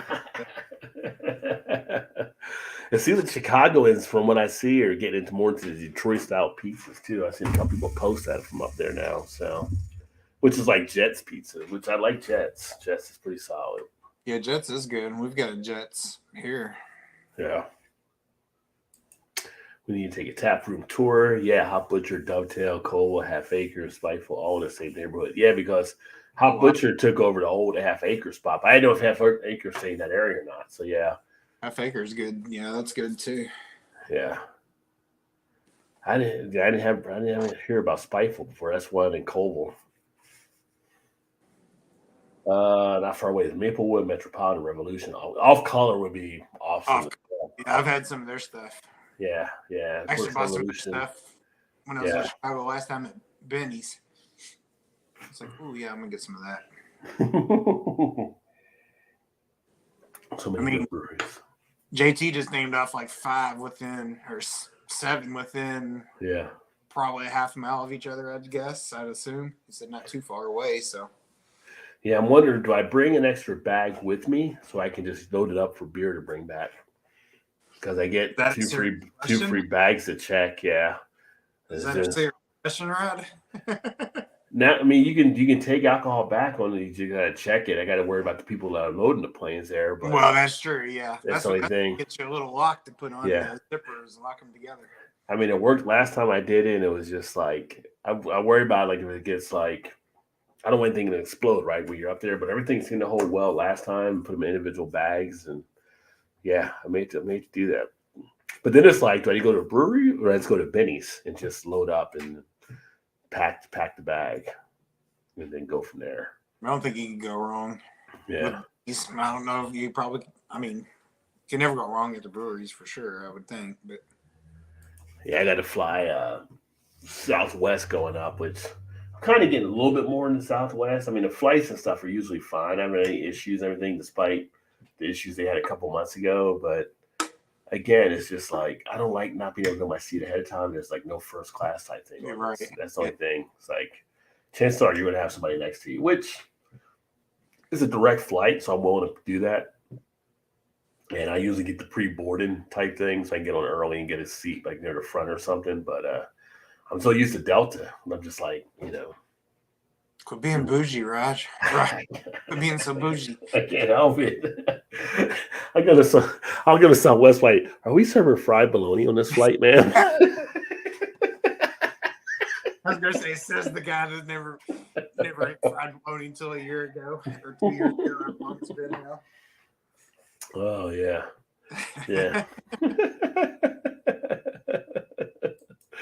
Pardon me. Do you have any Grey Poupon for my fried bologna? Yeah. New Belgium Atomic Citrus Blood Orange Ale 7%. I have not had that one. I haven't gone back to do it. do Belgium in a while. I need to go back and do some more of the Voodoo series and stuff like the Atomic. Yeah. The last one I did, I think, was a Juice Ranger, which was really good too. What did I have last time? I think that is what I had last time too. Was the Juice Ranger? Yeah. You need a truck rod. Well, I'm not going to drive from Baltimore to Chicago. That's for sure. Yeah. Long haul. I did try to stop and pick up the two-hearted mix pack that they have now that came out a couple weeks ago. Well, oh, that's right. They do have that. I forgot. It probably came out longer than that, but we just got it here maybe a week or so ago, 2 weeks ago. And I saw it last week, and I should have picked it up then. So I was like, I'm gonna stop in. It's a liquor store right down the street from us. So I was like, I'm gonna stop in again and see if they didn't have it. I was like, dang on it. You got to get it when you see it. You know the rules. Yeah. But I know there's some other liquor stores I can go pick it up in. This one here is just kind of. Yeah. Their offering is kind of slim, so it's I should have picked it up when I saw it anyway. But since last week was 420, I picked up the 420 beer instead. Well, you gotta do what you gotta do on that, right? Right. Yeah.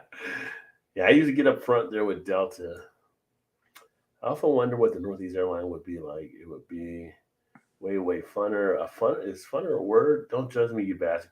Actually, it's funny you mentioned that because we had a debate with a couple of my other friends about if funner was a word. One of the guys like to say funner, and it was actually Erie that was saying it wasn't a word to our buddy Superman, and he was like, "No, it is a word." And he's like, "Not a word." And then my wife started using it. I'm like, "Is that actually?" And it's like, it actually is a word that people use now. So funner has been accepted into the Merriam-Webster dictionary. Okay. Yeah. Yeah. Because I was thinking, well, no, it'd be more fun, right? It wouldn't be funner, but now funner can just. That's the way that's what I always thought it was more fun. Yeah. The American language, we'll bastardize anything. So that's just how we do. Yeah. Sure. If we were right, go ahead. That's okay. I can only imagine like when actual English people come over and learn, see America and see how we talk like. So that is not the Queen's English. Shannon just walked in. We'll see if she knows it. What? Is funner a word? Funner. No. She says no. See, it is. You're wrong. It's now in the dictionary. Is it newly added? I think it's pretty new, isn't it? Yeah, I think it is. Yeah. Well, I'm not up to my dictionary updates. Well, you need to read the dictionary a little bit closer. Spirit is the worst. I always check to see if the seatbelt's match a total less. I've never flown Spirit. I don't think I ever would fly Spirit. I feel like if tickets are too cheap, I got questions about the airline. Like, just and then I see when Spirit starts leaving people, like people got left behind with Spirit. Like, nah, that's not an airline I would check into. See if the seatbelt's match. I think my brother has flown Spirit a couple times down to Florida, and he's never had any problems with it. Other than he's got to wear a whole week's worth of clothes, all at once. What day is it? Okay, I'm down to this one. Right, yeah, exactly. Actually, the closest brewery to me is Burning Bush, started by ex-preacher. I've never had their beer, but in Chicago's Chess Clubs meets every Thursday in their tap room, about 6 for me. You should check them out. Ex-preacher names a brewery called Burning Bush. I feel like there's a good joke in there. Just I'm trying. Somewhere.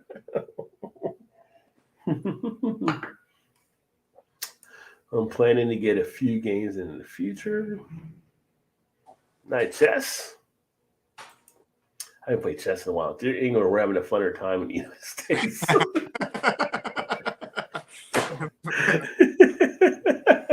We having a funner time. But then it might be more funner if using that tense. We're having a more funner time in the United States. Only fly the sort of rare breed old fashioned every 20 minutes. Well, that's Delta. Delta, you get whatever you want to get there. Although I did find out the last flight we went on. So at one point, you could go on Delta and you could be like, oh, can I get a margarita? Can I get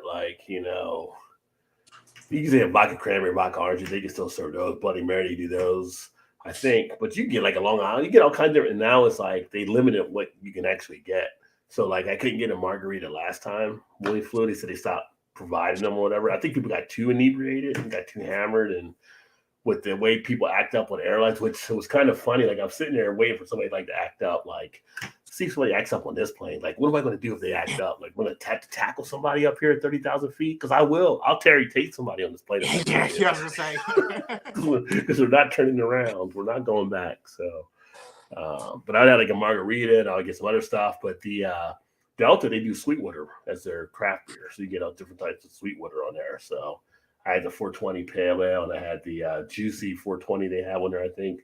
Yeah, because that's their home. They're based out of there, right? Out of Atlanta, yeah. So they have that there. But then I also had like a couple other mixed drinks and stuff. But it's just like, yeah.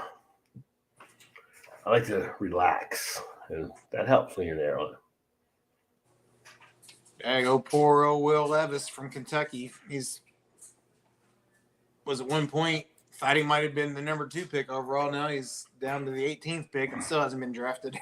Oh, wow. Oh, they're going to have him sitting. They're going to you got to get him into the room, man. You can't have him sitting out here much longer. It says he had a 1.8% chance he would be available at pick 18.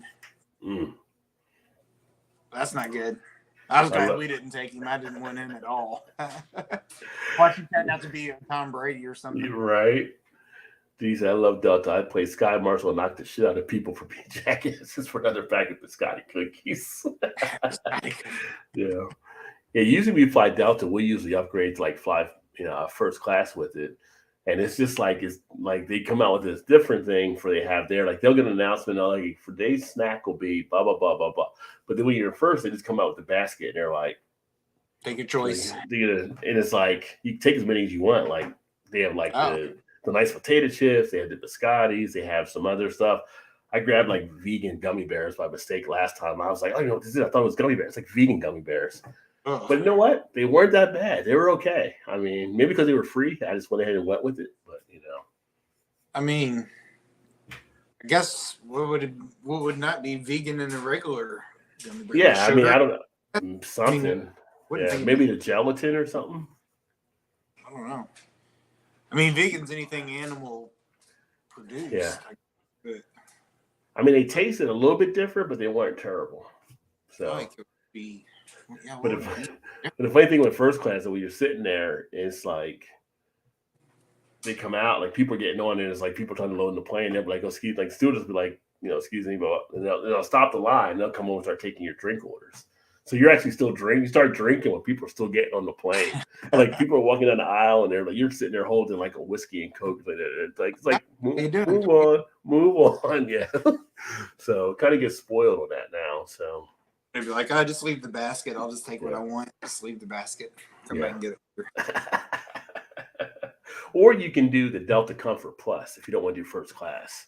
And that one, you get free drinks, I think, in that one as well, too. But you don't get served until they take off when you do it that way. So in first class, you don't pay for any of your drinks? Mm-mm. Do they limit you to just like 2 or... No, as long as they're in the air before it gets to the point where they're going to be descending. So we actually, years ago, we went to, back in the 90s, we flew from Cincinnati to Philadelphia when I was with Liberty, and we were going to a sales conference, and we got bumped up to first class. And it was like, we had to go up there, and it was like December or January because the weather was acting up. So we couldn't land, so we had to circle. So we just kept drinking while we were circling the whole time. They would just keep bringing it until they were into their final descent. It's about 15 minutes before you hit the ground when you got to take your drinks and stuff. But it's just like, I mean, I went through like whiskey and Cokes, vodka and stuff. And it was like, I was on a Bailey's Irish by the time I had to give up my cup. Is there a big price difference or a price hike to get into first class on Delta? Depending on which one you go on, I think if you were to get like first class when we just went, I think it was like maybe like $500 on Delta.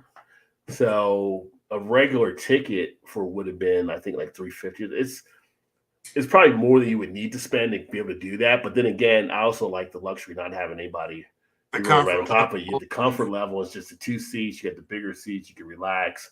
There's nobody going to be complaining about you leaning back and stuff in your chair and all kind of stuff. So they got enough space in between stuff. They give you like the headphones for stuff. Like they give you a blanket if it's like in the winter or something. They'll give you blankets if you're cold. And they take care of you in first class, so it works out. Yeah. Yeah. So I mean, yeah, it's bougie. I know, but it's just it's Hey, comfortable. But if you do the Delta Comfort Plus, I think it's like $50 or $60 more, and you get a little bit more leg room. They have certain rows where you have that, and you get more okay. leg room. But then with that, you also get, I think, free cocktails, which is great if you're not going to a work event because you can just drink it like you want to come back and Uber home or whatever. Yeah. Yeah. So you learn. I don't know. Last time when I was flying a lot, when I used to have to travel all the time, it's like, oh, do this, do that. It's like when you do the Marriott, like you get the Marriott points. When you get to like silver, no, you get to gold. You start getting like the key to the concierge room at the hotels.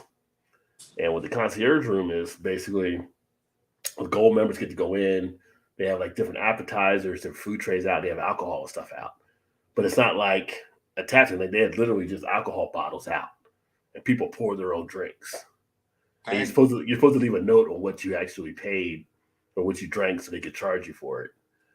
None of these business people leave a note for nothing. Yeah, I was gonna say, how often does that happen? Yeah, it doesn't happen. It's just like, I think a lot of them think I pay enough to get, I travel, I should have to pay for it. It's just You're right. And nobody ever questions them or anything like that and everything. So it's just like, oh, you walk over, here's a bottle of, whatever whiskey they have or gin or whatever you want, everything. You make your own drink. They have mixers and all that kind of stuff in there, and you just kick back and chill and grab whatever appetizers you may want. Or so it's funny. It's like I remember some one time they were talking about like people that go to the Grammys and the Oscars and all that kind of stuff. These are like some of the richest people like in society and stuff. And they get like free stuff when they go. I was like, why are you giving like the rich people free stuff? I know, like, thousands of dollars of gift bags. Yeah, they're getting these swag bags. Like, why? They can buy whatever they want. Why are you giving them swag bags? I know. Yeah, kind of crazy. I did a fair share of travel, but I was lucky if I didn't have to sit outside on the wing. Our companies would never pay for nothing like that. Yeah. Dude, it would become almost addicting because when I was traveling back in like 2010, I was traveling like almost every week, like going from here to Florida or to Texas or down to Georgia, out of Cincinnati, and it was just like you start to accumulate, start getting these things about, oh, you got all these points. Like I flew round trip for free with my buddies to Vegas, and it cost me $15 because I had traveled so much. It was just like all I had to pay was the taxes to fly out to Vegas. And you get addicted to it because then you get like these hotel things. Like you walk in the hotel and like, oh, thanks for staying here, Mr. Blah. And it's just like, here's your free gift. Here's this and that. Here's your key for the other stuff and blah, blah, blah. And it's just like, we usually would stay in some pretty decent hotels, and food and drink was, covered. But we never flew. It was usually, especially if it was like going to Chicago, it was just like Southwest or whatever. Yeah. Yeah. Like, I don't know if you ever saw that movie Up in the Air with George Clooney when they were like traveling. They were basically talking about the rewards programs, and they were exchanging rewards type things. That's how it was. It was just like, well, I got this one, I got that one, I got yeah. Just for that, okay. You got the rooms, I got the drinks. Let's make a deal here. Okay. But she would hate it sometimes. We'd be somewhere, and I'd be like, oh. We check in and be like, oh, and my free gift? And she'd be like, there we go with the free gift thing. And like, I get a free gift every time I come here. Like, and like some of them are like, you get a free beer or something like that and everything. You get like a free item out of their pantry or something sometimes. And it's like, oh, they serve beer here. I can get a free beer or something. So it's just stupid stuff. It's just the little simple stuff that just made it fun. You're right. Yeah. Like it's free. Why not? Why not? I'm trying to live the life here, All their beers are cringeworthy religious pun names. See, that'd be kind of interesting. I'd be interested to see what some of their names and stuff were and everything. Like, do they have like a backstabbing Judas Porter? Like, what would they have? Like, it'd be like, what kind of names would they come up with for that type of? That would be yeah. A sail down the Nile, Moses Saison. I mean, it could be numerous stuff that you can actually come up with there. So. 40 days, 40 nights. Tell us lager. Like, not nail me to the cross IPA. I mean, where would it end? It's endless.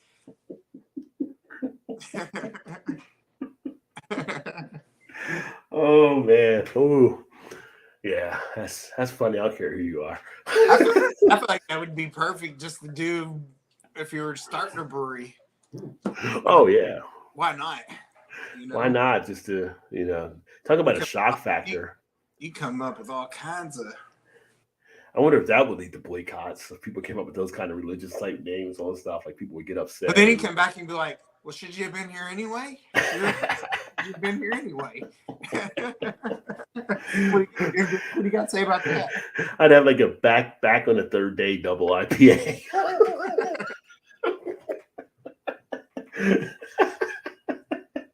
Nothing good about this Friday, Hazy. I could do this all night, folks. What's the what is 10% of your wage? 10% of your wage tip something. Yeah. Tip your waiters 10% of your wages or whatever. 12% or whatever it was they wanted to donate into the jar. Like sodomy and Gomorrah barley wine.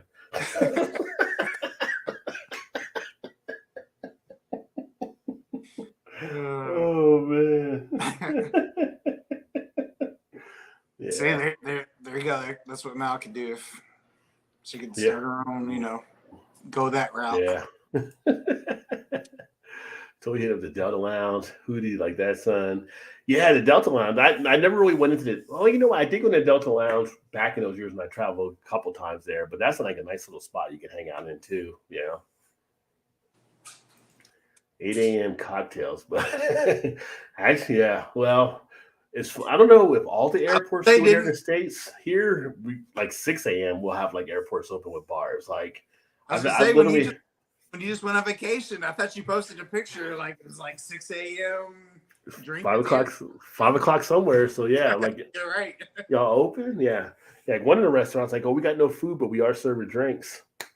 Hit it. Yeah. Hit me up. Yeah, but a lot of them open at like at 5:30 or something, and then they go from there. So yeah. I may have had a beer with steak and eggs once or twice. I'm just saying. Regular gummy bears are made of dolphin and baby lambs. Well, that's why you need the vegan then, right? Hey, I ate tuna before we knew dolphin was in it. It was still all right. And I love lamb chops, so there you go. The suffer wheelchair service after the flight.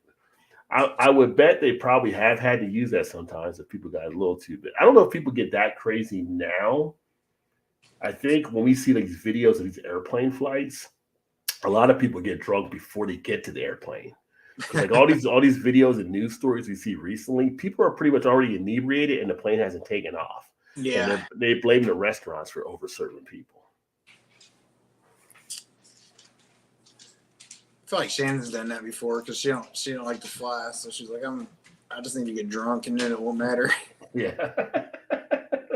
That was the other part watching Wolf of Wall Street. So the part I was watching was when the part when they were flying, they got invited to go to Switzerland or whatever. And that's what they were doing, like Leonardo DiCaprio, and they did the pills and they were all out of their mind. And then Leonardo DiCaprio wakes up and he's seatbelt in to the seat. Like they have him strapped in for what he had done and stuff. And Jonah Hill's like, you might have a drug problem. You were just out of control. He's talking all stuff he did. I need to go back and watch that. It's been a while since I've seen that. Man, that's crazy. Oh, niggas everywhere, moving and shake. I wish I was a more moving and shake. I like getting out of experience and stuff. So it's like this year on vacation. I was going to Florida. Really wanted to go more to the Caribbean, but we played it safe and stayed in the States because she had stuff that she'd do, like the trip she just went on, some other stuff that was afraid to actually pick up COVID or whatever. But the world is like so many places you can try to see. You're never going to see them all, obviously, because you don't live long enough. But I just feel like try to get out there when you can. I was thinking about doing some more videos when I walk around Baltimore and stuff. Because I walked around Baltimore last weekend and hit a couple spots and took some pictures, some cool stuff. And I think some pretty no, you definitely should do that. Yeah. Some places. I do want to go over. I've been back over there since the first time I got here, but I do want to check out the train museum that they have here, B&O Train Museum, which looks pretty cool. And I did the one thing where I shot. I don't know if I did a video on the other channel or not. I don't think I did, but I went to like Edgar Allan Poe's graveyard here, which is pretty cool. Like some of the stuff there, and he's got like the Poe house and different stuff, and there's some neat stuff around Baltimore. New Huckleberry Kettle Sour called Huckle Be Thy Name. That's good. That's good. I like that. Huckle Be Thy Name. I would give that a go. So our daughter's been away this week on her senior trip, even though she's technically graduated from school now, but she still gets to do all the things that her normal Right. are. So she ain't too far from you now at the moment. They went to Washington, D.C. for their senior trip. Oh, did they? Oh, nice. Yeah. Are So you planning to go? So I was at work today, and she sent a video. She was like, well, they were supposed to go to the White House yesterday, but they had it blocked off or closed off because I guess the president of South Korea is Yeah, visiting. South Korea president was in. Yeah. So she sent a picture this morning when I was at work video. She's like, they had their brigade or whatever, and they're driving down, and I guess it was Biden and the South Korean president. So they got to see all the long line of cars going down the street. So she was video recording. It was kind of cool. Well, that's pretty cool. Yeah. Yeah. Did she go to see like the Washington Monument or Lincoln? Oh, yeah, they did it all. thing and all that stuff. Yeah. She just messaged a little bit ago. She's like, I'm so ready to come home. She's like, my feet's got blisters all over them. We've walked everywhere. She's like, I'm just Feet got blisters. What is she, like an old lady working a diner? Why she's I like know. All my friends, but they probably took sandals. They probably didn't have shoes to be walking everywhere, It's like, I'm so ready to come home. I'm tired of walking everywhere. One thing you brought up that I didn't even think about since being here, and I've been to DC a couple. DC is, I had to run her down for a couple things a couple of times. I need to go down there and just check out the Smithsonian because they actually have now a beer curator there that does beer history at the Smithsonian. Oh, really? Okay, yesterday, I think she posted some pictures on Facebook of their trip to, I think it was the Smithsonian, or maybe that was 2 days ago. Yesterday, they were at the cemetery, the Arlington Cemetery. Well, because I was talking to her I was messaging with her last night. I was like, so how was that? She was like, it was good, but it wasn't 5 hours worth good. I was like, yeah, understood. I was like, it's good to see the changing of the guard and everything. She's like, yeah, we saw that. And I was like, that's kind of cool.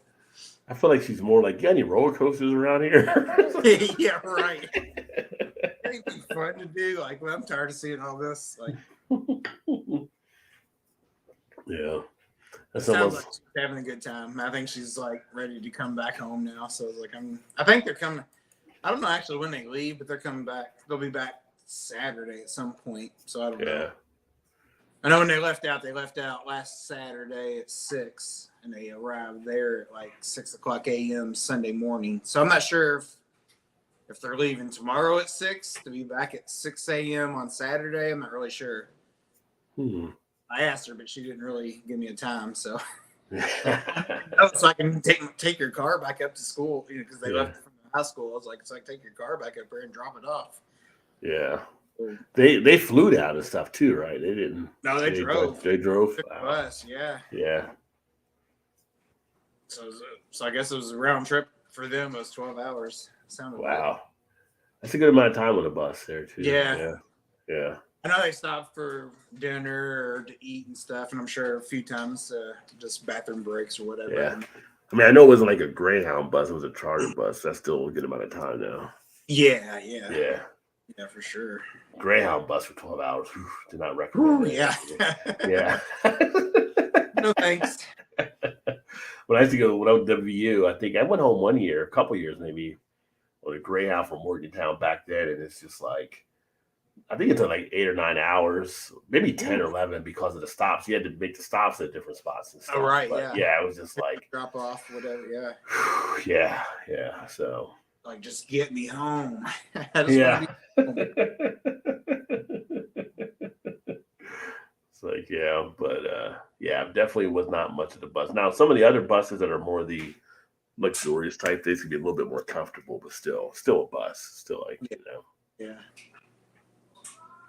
But yeah, our senior year, we went to I don't know where you went to for your senior year. They took us to Epcot. We went to Florida our senior year. We went to Cape Canaveral, and then we went to like some of the amusement parks. But then we went to Epcot, and we were just like, it's like the first year like it opened in Epcot, like '87 or whatever. And we're like, what we supposed to do here? Like it was at the one big silver ball. It was like, Yeah, you're right. we get inside of it. It was like going around like this, like what do we got going on? Like, and then it's like you get out and like everything was cool. Then we found Magic Mountain, so we rode that like 4 or 5 times because that was like the only roller coaster they kind of had there. But it was just like we didn't have senior trips at our school. Oh, nowhere? You guys didn't go anywhere or anything, or no? I guess it was too many kids because we had just shy of 400 kids that graduated class. Yeah. So yeah, we had 100. I forget what the final number was. I think at one point it was near 500, but then over time, kids transferring or moving or whatever, it was still like near 400, I believe. Yeah. We never did any kind of school trips like that. Well, we did get to go to Washington, D.C. when I was in 8th grade, but yeah. It was a one trip. It was a morning flight out and a flight back at night. So it was like the same day. Yes. Wow. Yes. That's nothing. Yeah. The only thing we really got to do is the Arlington Cemetery for the most part, from what I remember, and watch the changing of the guards. We didn't do the Smithsonian. We didn't do, saw some of the monuments, the Lincoln Monument, the Washington Monument, and things like that, Iwo Jima, whatever. But didn't really. I mean, shit was only there for probably 9 hours total at the most, by the time you consider your flights and stuff in there, yeah. But it was still okay. It was all right. Yeah. Just a hell of a day trip. Yeah. It was no kidding. Yeah.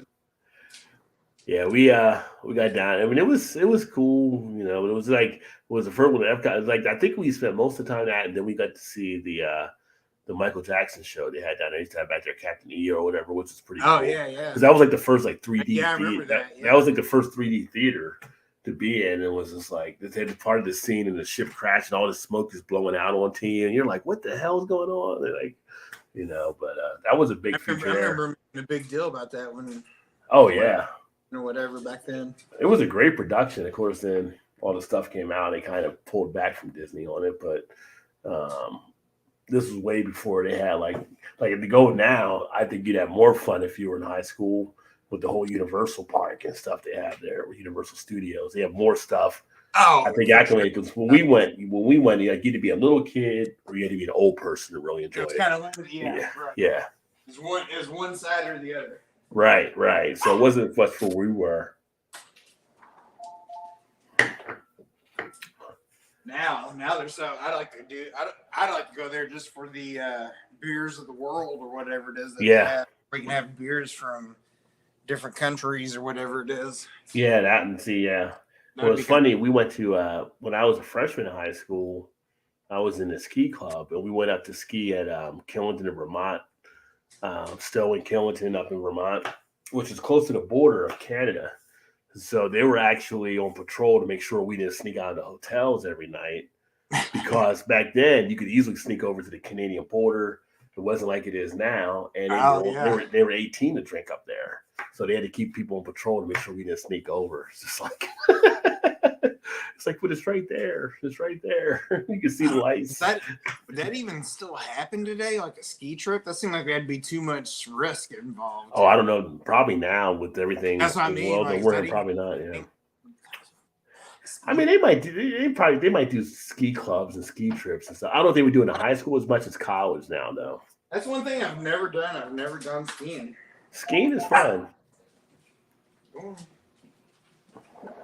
Yeah, I've never done skiing. Hell, I can't hardly roller skate, let alone stand on skis and go down. Roller skating used to be a fun time too back in the day. I feel like I could probably snowboard better, but I don't know if I could do that even. I'm not sure. Is that player still there? Things I could never do anything that I do with wheels besides ride a bike. You do some stuff now, everybody like break a leg, right? It's like, yeah. Is what's it called? So there, Trez reminds me of when Aaron Rodgers was waiting to be drafted. Yeah, I remember when Rodgers was there having to wait. As of this last pick, I don't think he still hasn't been drafted yet. Let me see. Holy cow. Atlanta's back within 3 of Boston. Yeah, so now we're on pick 22, and Levis still hasn't been taken yet. Tonight's just the first round, right? Yeah. There you go. Because that's all things where they were saying that he might actually go number 1 overall, and I was thinking, yeah, like the betting odds for him to be the number 1 overall draft pick. He went from I don't remember what it was, plus 1,500 or something like that, and he got all the way down to plus 700, which was still good job. not the best odds, but he was the second betting favorite as far as the number 1 overall pick. Well, there's a lot of talk about him because he has the size and stuff. So, and now he's not. He's looking to maybe not even get drafted in the first round. John's hopping mad IPA. Something about Mary's story ain't right. Yeah. Oh. Well, that'd be Joseph's hopping mad IPA, right? Because Joseph was married to Mary. Yeah. It'd be like I ain't your daddy IPA.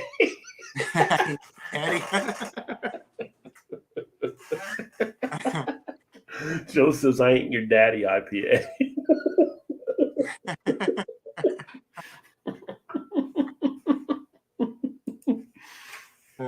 Oh man, you could go so many directions with that. That'd be you could. The beer names would be unlimited. Yeah. Oh, it might not be in very long, but it'd be fun to do for a while.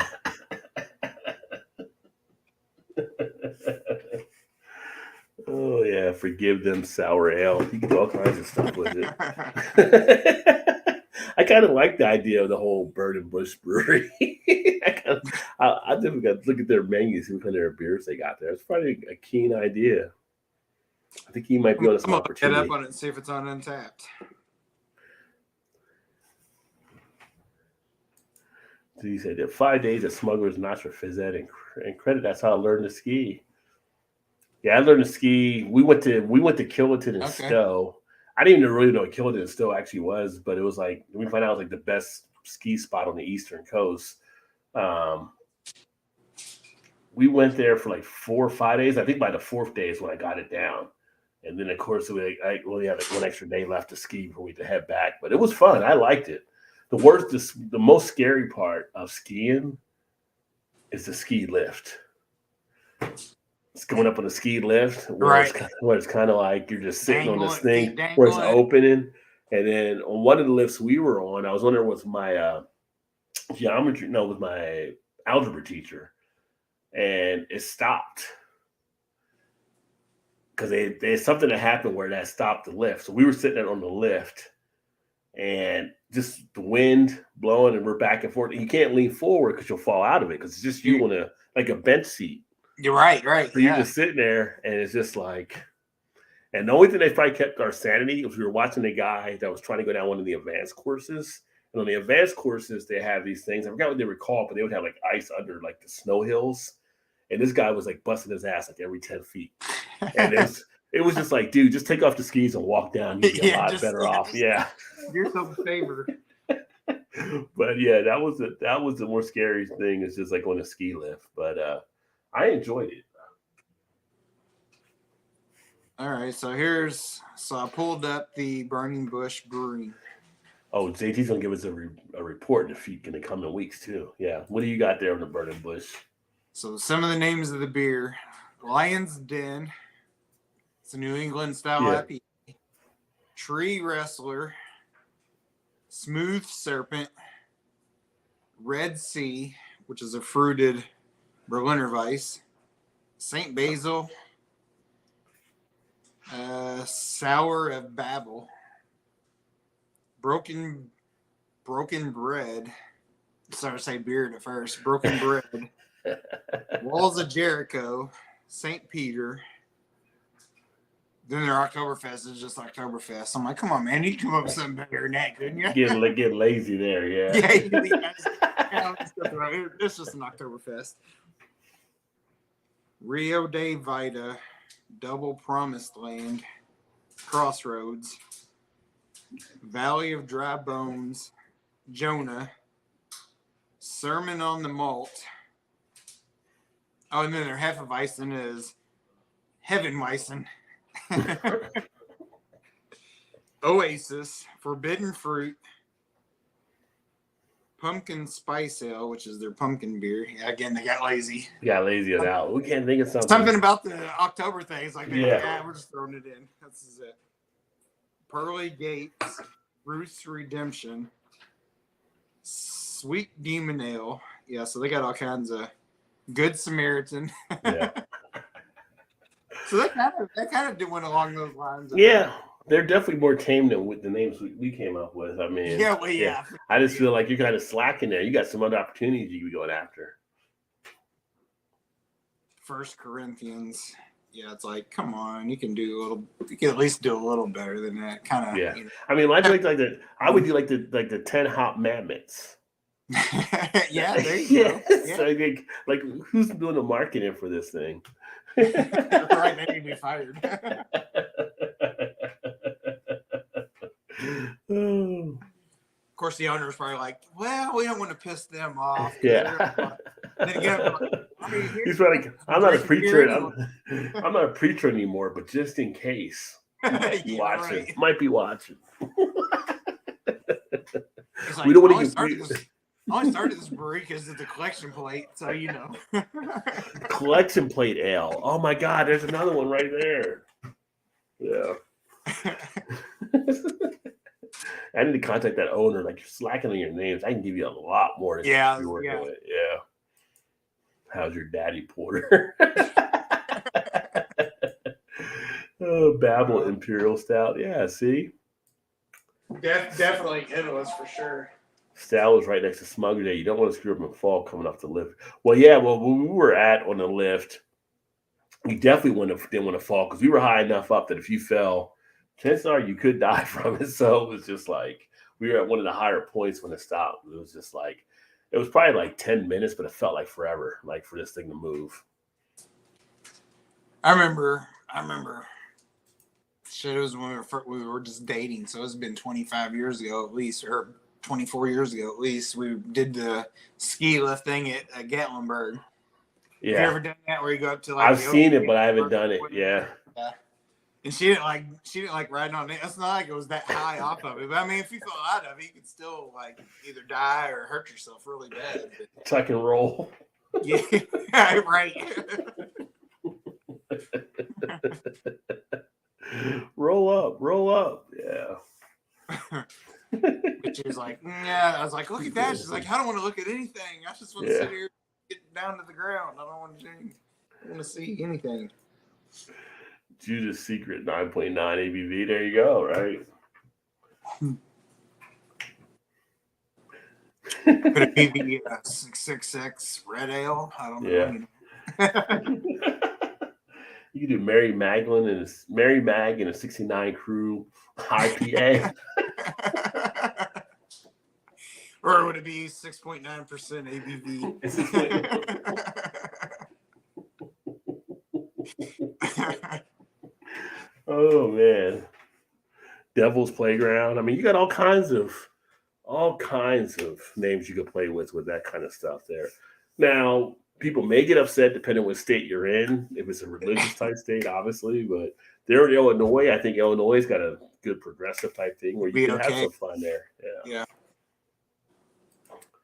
BC, what's happening, my friend? Cheers. Happy Thursday to you. Yeah, we're here just joking around about this. Let's see if I tell BC a couple of kinds of stuff too, because I know his humor as well. But we're talking about the next preacher that runs his brewery called Burning Bush up in Illinois, and he does like names from the Bible for stuff or church type things. So yeah, there's a lot of room he could be doing. I'm kind of more disappointed now that you read off the names. I know. What they have there. Me too. I was like, I mean, it's probably kind of what I expected, but I was hoping for way more. Yeah. Especially being in the brewery, but if it was the next. Yeah. I mean, there's no Persecution Pilsner. I mean, there's like nothing like that on the list that you could actually have. So, yeah. I feel like there's an opportunity to be a marketing guy for this person. Yeah. Yeah. Disappointing. Sure.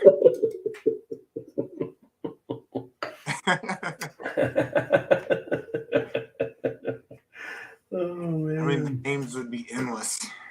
Yeah, it would be. And we didn't even get into the Jesus type stuff, so yeah. Yeah. Like JC knows Hazy. He knows Judas, he knows.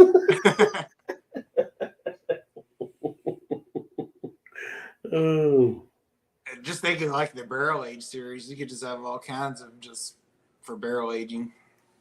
Oh yeah. Oh yeah. Yeah. Yeah. Yeah. I mean, it would be like a Papa. Papa was a Rolling Stones barrel aged stout. Papa was a Rolling Stone. It just happened, Joseph. It just happened. I don't know how. It just happened. Oh my God. Yeah. Beer names Gen X style. Name a line from a movie that should be a craft beer. Name a line from a movie. Ooh. A line from a movie that should be. I would think I feel like Evil Twin has probably done something there. I would think that, yeah, I would say that's probably happened a lot. It'd be like, life's like a box of chocolates, stout or something. I don't know, You could like No, the Forrest or whatever. Gump. It'd be all kinds Yeah. of. I would be good in the can up like I got a P IPA. Yeah, yeah. Thinking of Forrest Gump.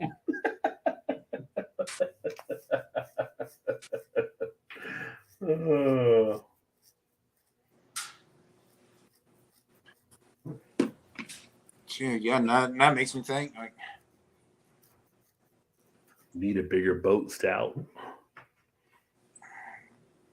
of lines of. I mean, I'd be endless in that too, but it's just like now you're putting on the spot. Like, what can you think of? Yeah. Okay, I'm reloaded. Double IPA. Okay, I reloaded. Double IPA. Meet my little friend. Yeah, there you go. Yeah. Meet my little friend. Triple IPA. Hey, little. Yeah. Ex-Woodard barley wine. Hey, Vanessa. Cheers, my friend. Great to see you. Happy Thursday to you. Hail to the king, baby. Beer from Army Darters. Yes. I've actually got Hail to the king, baby. Funny you mentioned that, Emerson. On cue. Hanging from across. I like that Trinity Pilsner. See, I mean, this guy's slacking that runs this brewery here. Like, Right. Yeah, he's just throwing hanging from across Trinity Pilsner. Look, okay. At least if we all go to hell, we'll have a good time because everybody be together. So. Most of my mood references are more than 10 or 20 years old. Well, beer's been around for a long time, so you can definitely make it relate. Hey, Vanessa, want to see a dead body stand by me beer. I do remember that for stand by, yeah. What's the what would be I see dead people. What would be a good beer to go with that? Like people. That'd have to be like an American strong ale or something like that. It might be a barley wine, yeah. Hey Peggy, what's happening? Cheers, good to see you. I was gonna say she missed to tell you hi. I was like, well, just jump on and say hi. Yeah. We're at this point, we're here goofing off now, so. Ronatah, JT, yeah, Duke Nukem. Yeah, I got a few of those lines there. Let's go bowling now. That could work. There's got to be some good ones for Kingpin, I'm thinking of. That's what I was just going to say. I was like, that would totally be. Oh. Kingpin. That'd be a good one. What else would be? I feel like from Hangover, it would be Would be the line sure. from Chew would be like, they just blurred out to like IFOU IPA. But did you die? Double IPA.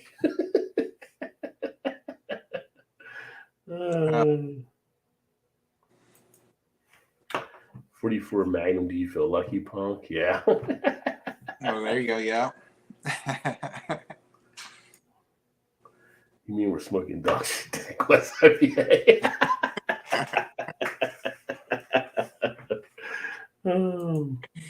That's some super fly shit brown ales. Oh yeah, that goes back. Superfly goes back for sure. Yeah,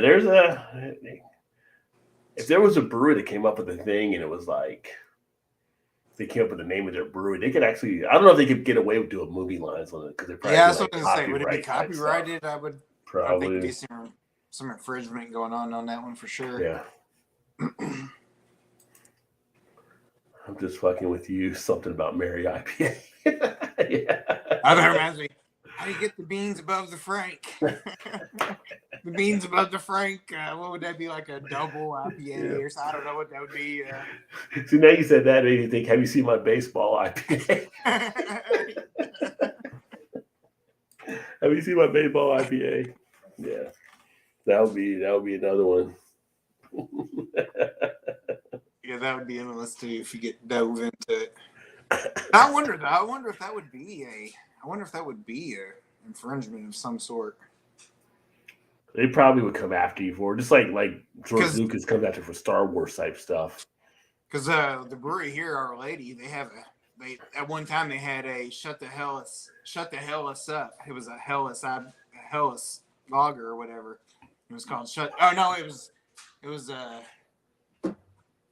what the hell was the name of it? But it had Ben Stiller on there in that role in that movie. Yeah. I think there's a way where you're able to. It was cold something. Shut the hell up, or hell us up, or something. Oh yeah, it was. How about a bowl of Shut the Hell Up? Probably because that was from. It was something about Mary. One of the movies, yeah, I think so. Yeah, but I think that breweries can get away with it if it's something where, as long as they're not distributing, it's not distributing out or something. I think. Because I think that's how 450 was getting away with a lot of their stuff, being like, kind of on the Mario Brothers realm and different things. Yeah. Now it might be different since they do distribute some, so I don't know if they can do as much as they were doing in the past. Yeah. How about? What do you think of the 40-year-old virgin? Put my bike in your trunk, brown ale.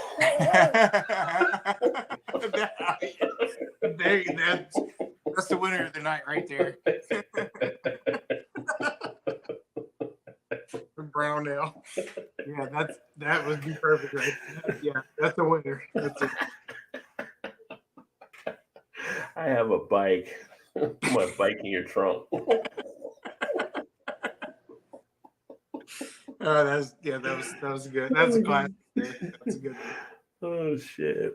I don't know where Emerson comes up with these ideas. Nobody else need to apply, right? Yeah. Chill pill, Dave, Imperial Stout. Yeah. Batch of crazy out here is Johnny. Hey, Vanessa, Peggy. Everybody dance Footloose 4.5 malt beverage. I'll make an offer you can't refuse. Imperial Red Ale. I feel like that was a Footloose line. That should be an NA beer, I would think, right? For the Footloose one, yeah. Yeah, because they weren't allowed to dance. They weren't allowed to dance or anything. Yeah, it'd be a non-alcoholic beverage. Which that'd be another one for that brewery there. That'd be Burning Bush. It'd be like all the Footloose references ever, just because. Yeah. Singing the rain barrel aged stout because Jay's swinging around light poles on 4%. Oh yeah. That's good. Yeah. I should do a show like we did the trivia last week. We should do a show like around the horn, whereas at random categories, and people have to come up with like best title for stuff. And I would just reward random points on it. Oh, there you go. But there'd be like no set type thing. I wonder if I could do something like that. Just be like do it on your phone type thing also, or just no, just be in the comments or whatever. Oh, just be comments, like yeah, next, yeah. next Oh, I'm question sure.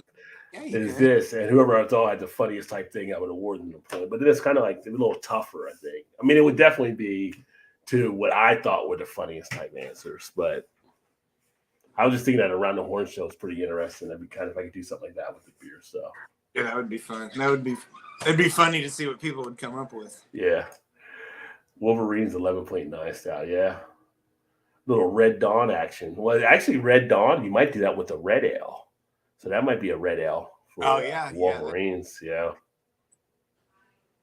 Didn't they do a remake to that? I think they did a remake to it. I didn't get a chance to check it out, but I think they did like a couple years ago. Doing my best thinking on the bus, double dry hopped, double IPA.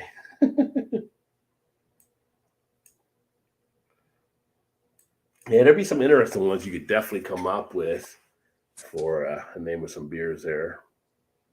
Yeah, Shannon missed this one for sure. So there's a brewery in Chicago that's named Burning Bush, and all the owner was a minister. Is that what he was? Yeah, ex-preacher. Yeah, ex-preacher. Yeah, and all their beer names are Sacrilege. Well, no, they're all like Bible related, church related. Of all the things, like he could have came up with some different names of things or whatever. It's like, man. Yeah. Yeah, there's opportunity to come up with a bunch of different stuff for that for sure. No doubt. Should be Malibu Common. Yeah. Is she off tomorrow? Is she working tomorrow? She didn't want to join tonight. She didn't get home till what time did you get home? 7:30, 8 o'clock. 8:30. 8:30. Yeah. Yeah. She can wave to her. She can wave to her fans. He said you can at least wave to your fans. She's doing a shoe from behind the scenes. Like, yeah. There you go. The reflection. That's why there's no curtains, folks. It's for the reflection. A little bit higher. Can't really see her too Barely. much It's there. kind of dark. Yeah. You see the screen of mine, the reflection more than you. In my pajamas. No, she's not dialed up, folks. No. Hair pulled I'm back. not even close to. Yeah, I'm like, it's not pretty. You will lose. Was that what do you say? Something, no hair, don't care, or no? What's that saying? Something, don't care, or whatever. I don't know. My medicine's kicking in. I don't Our know. medicine's kicking in. So She's gonna come in like Vicki Lawrence on Carol Burnett's show. Like we see her hair rollers and everything. Oh yeah, all say, all messed up, yeah.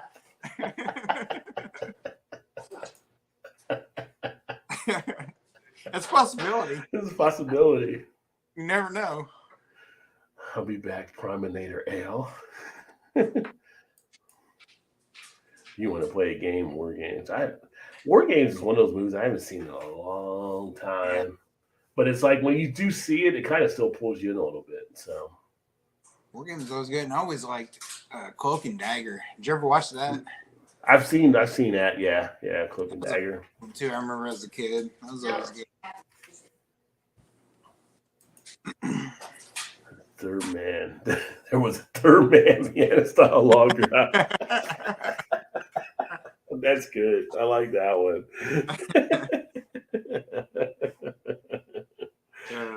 Yeah. Oh man. Yeah.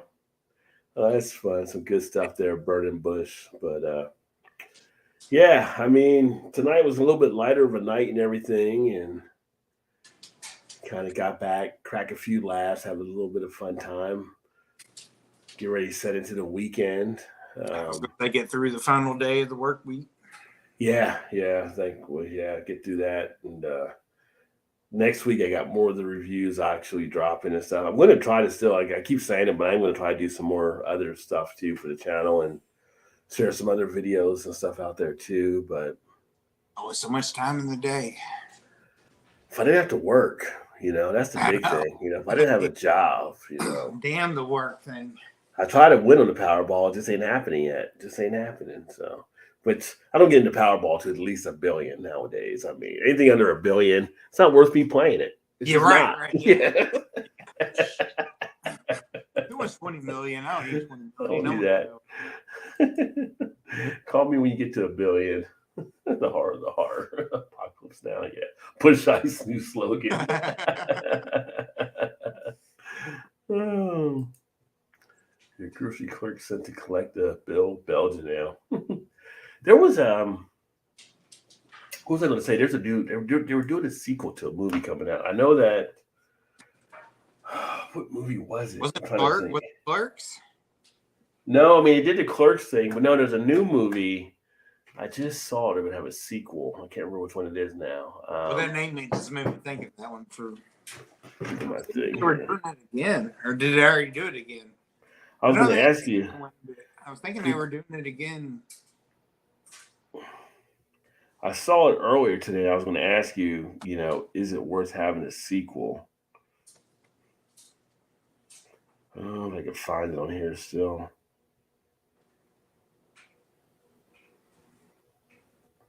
Because people are like, do we really need to have another one? I mean, probably not. That's where Hollywood's just running out of ideas. So it's just like, let's just get lazy and redo this one. What is it here? Look here. Change a few things and really screw it up. Yeah. But it's going to make a lot of money just because of the name. Well, they'll run everything into the ground. That's for sure.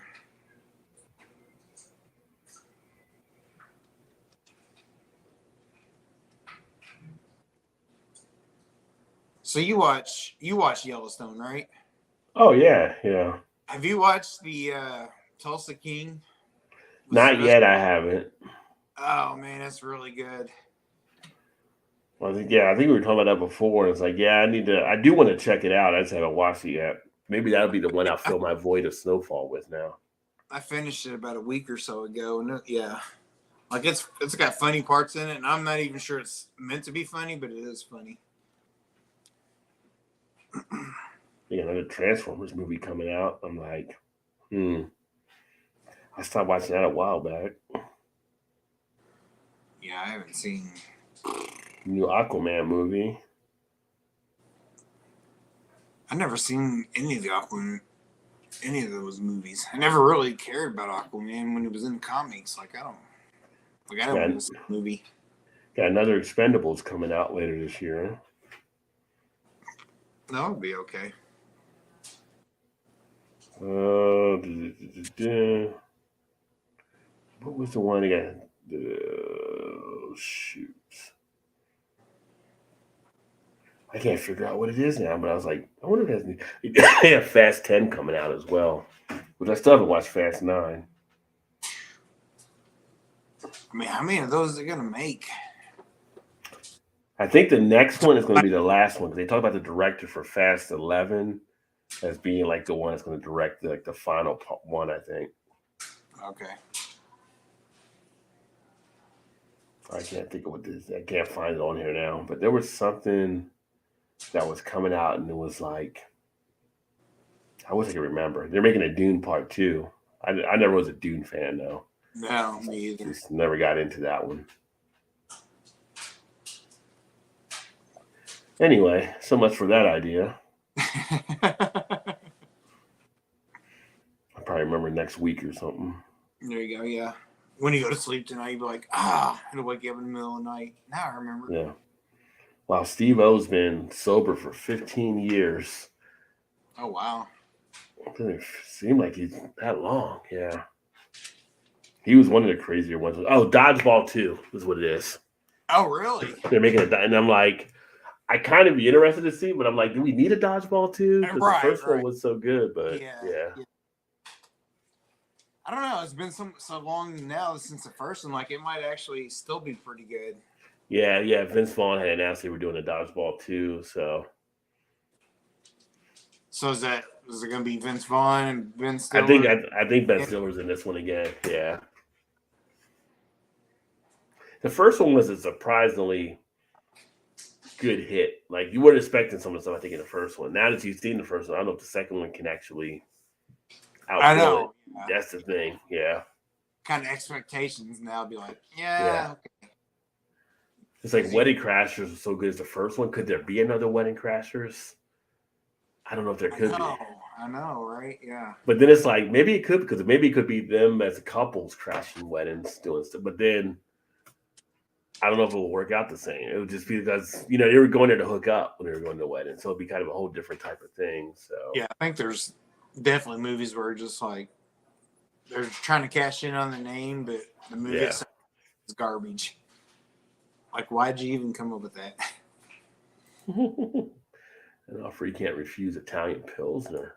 Now everybody's got them in their head. Trying not to blow anyone in the parking lot. Clerks. Well.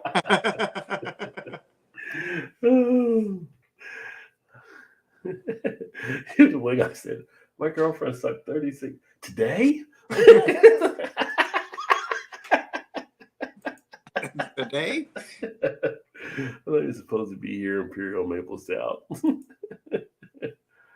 But she's having hard lemonade. I like the hard lemonade angle in there. Yeah. Harry Bet Sally. You got not the effed out Christmas Porter, 15.5. Yeah. You would have strong ABV for that one for sure. You need a geriatric dodgeball too, right? Yeah, no, I mean, yeah, but you don't have what you call him in this one because he died in the first one. Rip Torn's character. True. That's true. Yeah. Yeah. So. Maybe it's his son of some sort. I don't know. However, they would kind of craft it. Yeah, it would be funny if like his son was going against Ben Stiller's kid. Maybe that would work or something. Yeah, I don't know. Yeah. See, I think it'd be intriguing enough where you're just going to watch it just because you want to see where it goes. You know what I mean? Yeah. Like, it's probably what they're thinking, banking on. It's like, there'll be enough people who want to watch it just because. Yeah, just get it out there. We get people that'll watch it. And, it probably won't be worth anything, but. Is the draft still going right now? Yeah. They're on pick 27, and Will Levis still hasn't been taken yet. Do they got him sitting there still? Or they put him in the room or anything? No, he's still sitting there. He was sitting there with a bunch of girls around him. I don't know if his sisters, fiance, mom, or I'm not sure who all it was, but it was like 3 or 4 different women that were sitting there with him. Let's see. I'm like, that's gotta suck. You're being one of the top 2 or 3 quarterbacks to maybe not even being in the first round. Yeah. I mean, Tom Brady was a 6th round pick, although he didn't come in like supposed to be number 1 no either. No, right. Yeah, he wasn't. Yeah, his expectations was nothing. So. Oh man. We kind of feel bad for him for that, but I'm just glad the Colts didn't take him because that's who I thought they were going to take. Oh, you don't like Levis to go to the Colts, maybe? You don't think he'll be? No, I don't. Their line's not good enough to protect him for one. Well, neither was the Bengals when they got Joe Burrow, but. Well, I mean, that's true. But they did upgrade that one, but. I feel like the game's more for the more athletic and running type quarterbacks than it is just a pocket passer. I'm not saying a pocket passer can't work, but I kind of like my. I was actually kind of hoping we trade for Lamar, but that never did happen. So. You're talking about the tight end out of Notre Dame for Dallas at the next pick, possibly. Yeah, I got it on now. If I was Will, I'd be like, "But come on, you got Dak. You got Dak." Hey, right. But if not this year, maybe next year. Okay, I'll sit behind you for a year. What does that prove to you? Dak has got you nowhere. Yeah, exactly. Oh. Poor guy. He's still in Mel Kiper's like number 1 overall pick left on the board still. It's still Will Levis. Yeah, Dodger Ranch, Dodger Ball, 12% malt liquor. Oh, there you go. I Yeah. only sold them 40. Yeah. I feel like with malt liquor, you do like an Edward Scissorhands line or whatever, because just everybody plays Edward 40 hands with malt liquor bottles. They go basket up to smoke, 2001 Rupert Man, third man, Pocket Now, The Godfather, Clerks, and When Harry Met Sally. It says Saints, my Saints need a quarterback. Yeah, because they got Winston down there, right? But he got injured last year. Yeah, I don't even know who their quarterback is now. Yeah. Harry Met Sally was a classic for sure. Well, Saints are still on the board. They're at 29, so. Oh, yeah. The Cowboys are 26 on this thing. It says pick us in. They just picked, but I'm not sure who they took. They're all shaking hands and congratulating each other, but. Yeah. Which that never means anything anyway, because No. No. Yeah. So nothing's a guarantee. You got a lot of people at the watch party, though. Well, it's Dallas, so yeah, they're going to come out. Cheerleaders and all. Visit Jerry's World or whatever. Yeah.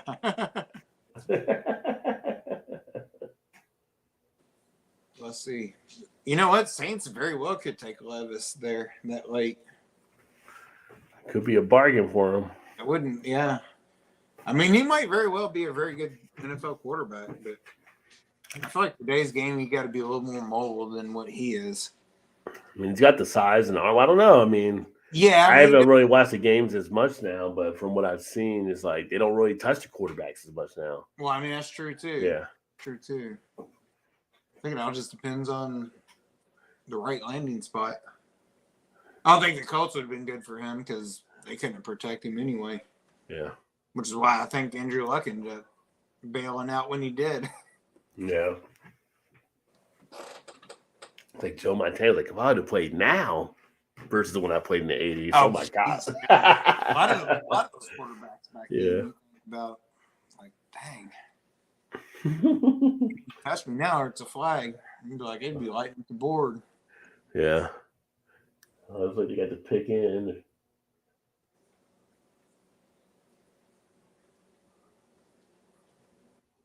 They took defensive tackle from Michigan. They didn't take the tight end. And that guy sitting around his family like. Yeah, and they were showing him like crazy on. Yeah. That just goes to point. All these years later, Mel Kiper still doesn't know shit. I've been telling people for years. I want his job. I can be all false all you want. Mel can tell you how to get your hair done well. He wears the hair. He does do that. He can do that. But when it comes to his analysis, I don't know why he's held up in such high esteem. Me either. I feel like, yeah. He's never right about anything half the time. It's worse than the weatherman. He's got a lower percentage than the weatherman of making the call. For sure. But if you want to bet it, be like, Mel, what are you taking? All right, I'm going to take the opposite of what you said. Yeah. Better chance of winning money that way. Yeah, right? Mozzie Smith. Or Mazzie? I don't know how you say that name. Oh, and of course, you're going to show him against Indiana. Yeah. I guess the dudes come out with no shirts and stuff. Now, what is this like? Fucking. I know, right? Now we're like doing modeling gigs during the draft or whatever. Like, what the hell? Like, Times have changed, my friend. Times have changed. I kind of want to just stay up to watch the rest of it just to see if Levis gets drafted or not.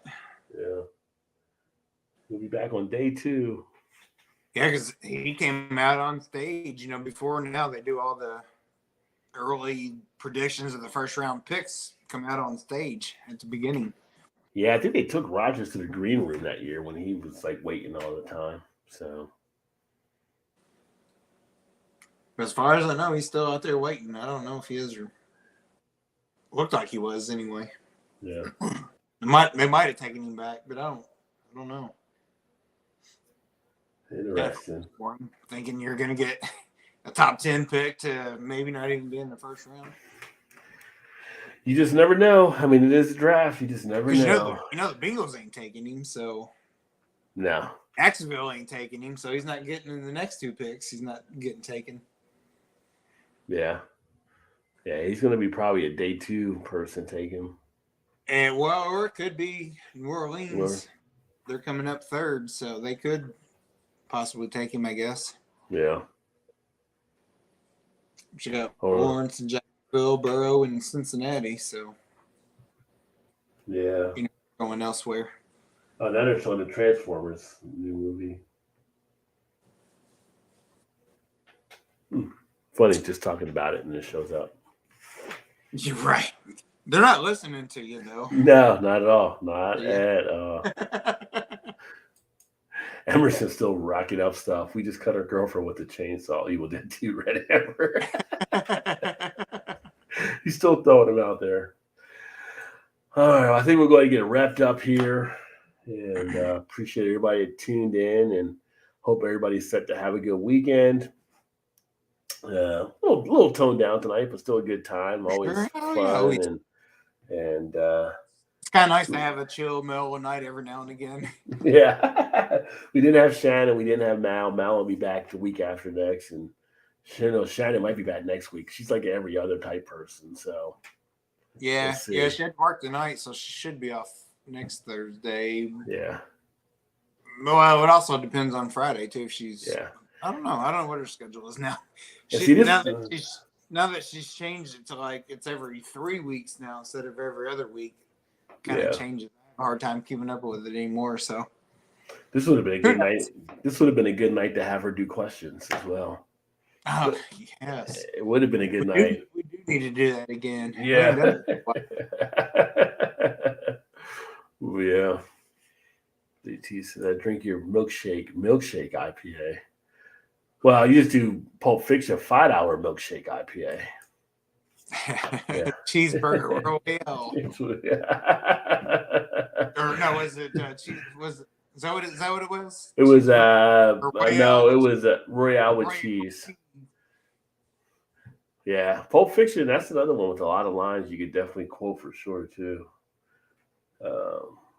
Yeah.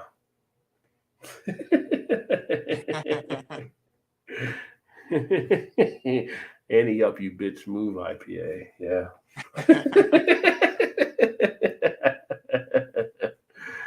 You pay $5 for that milkshake? Yeah.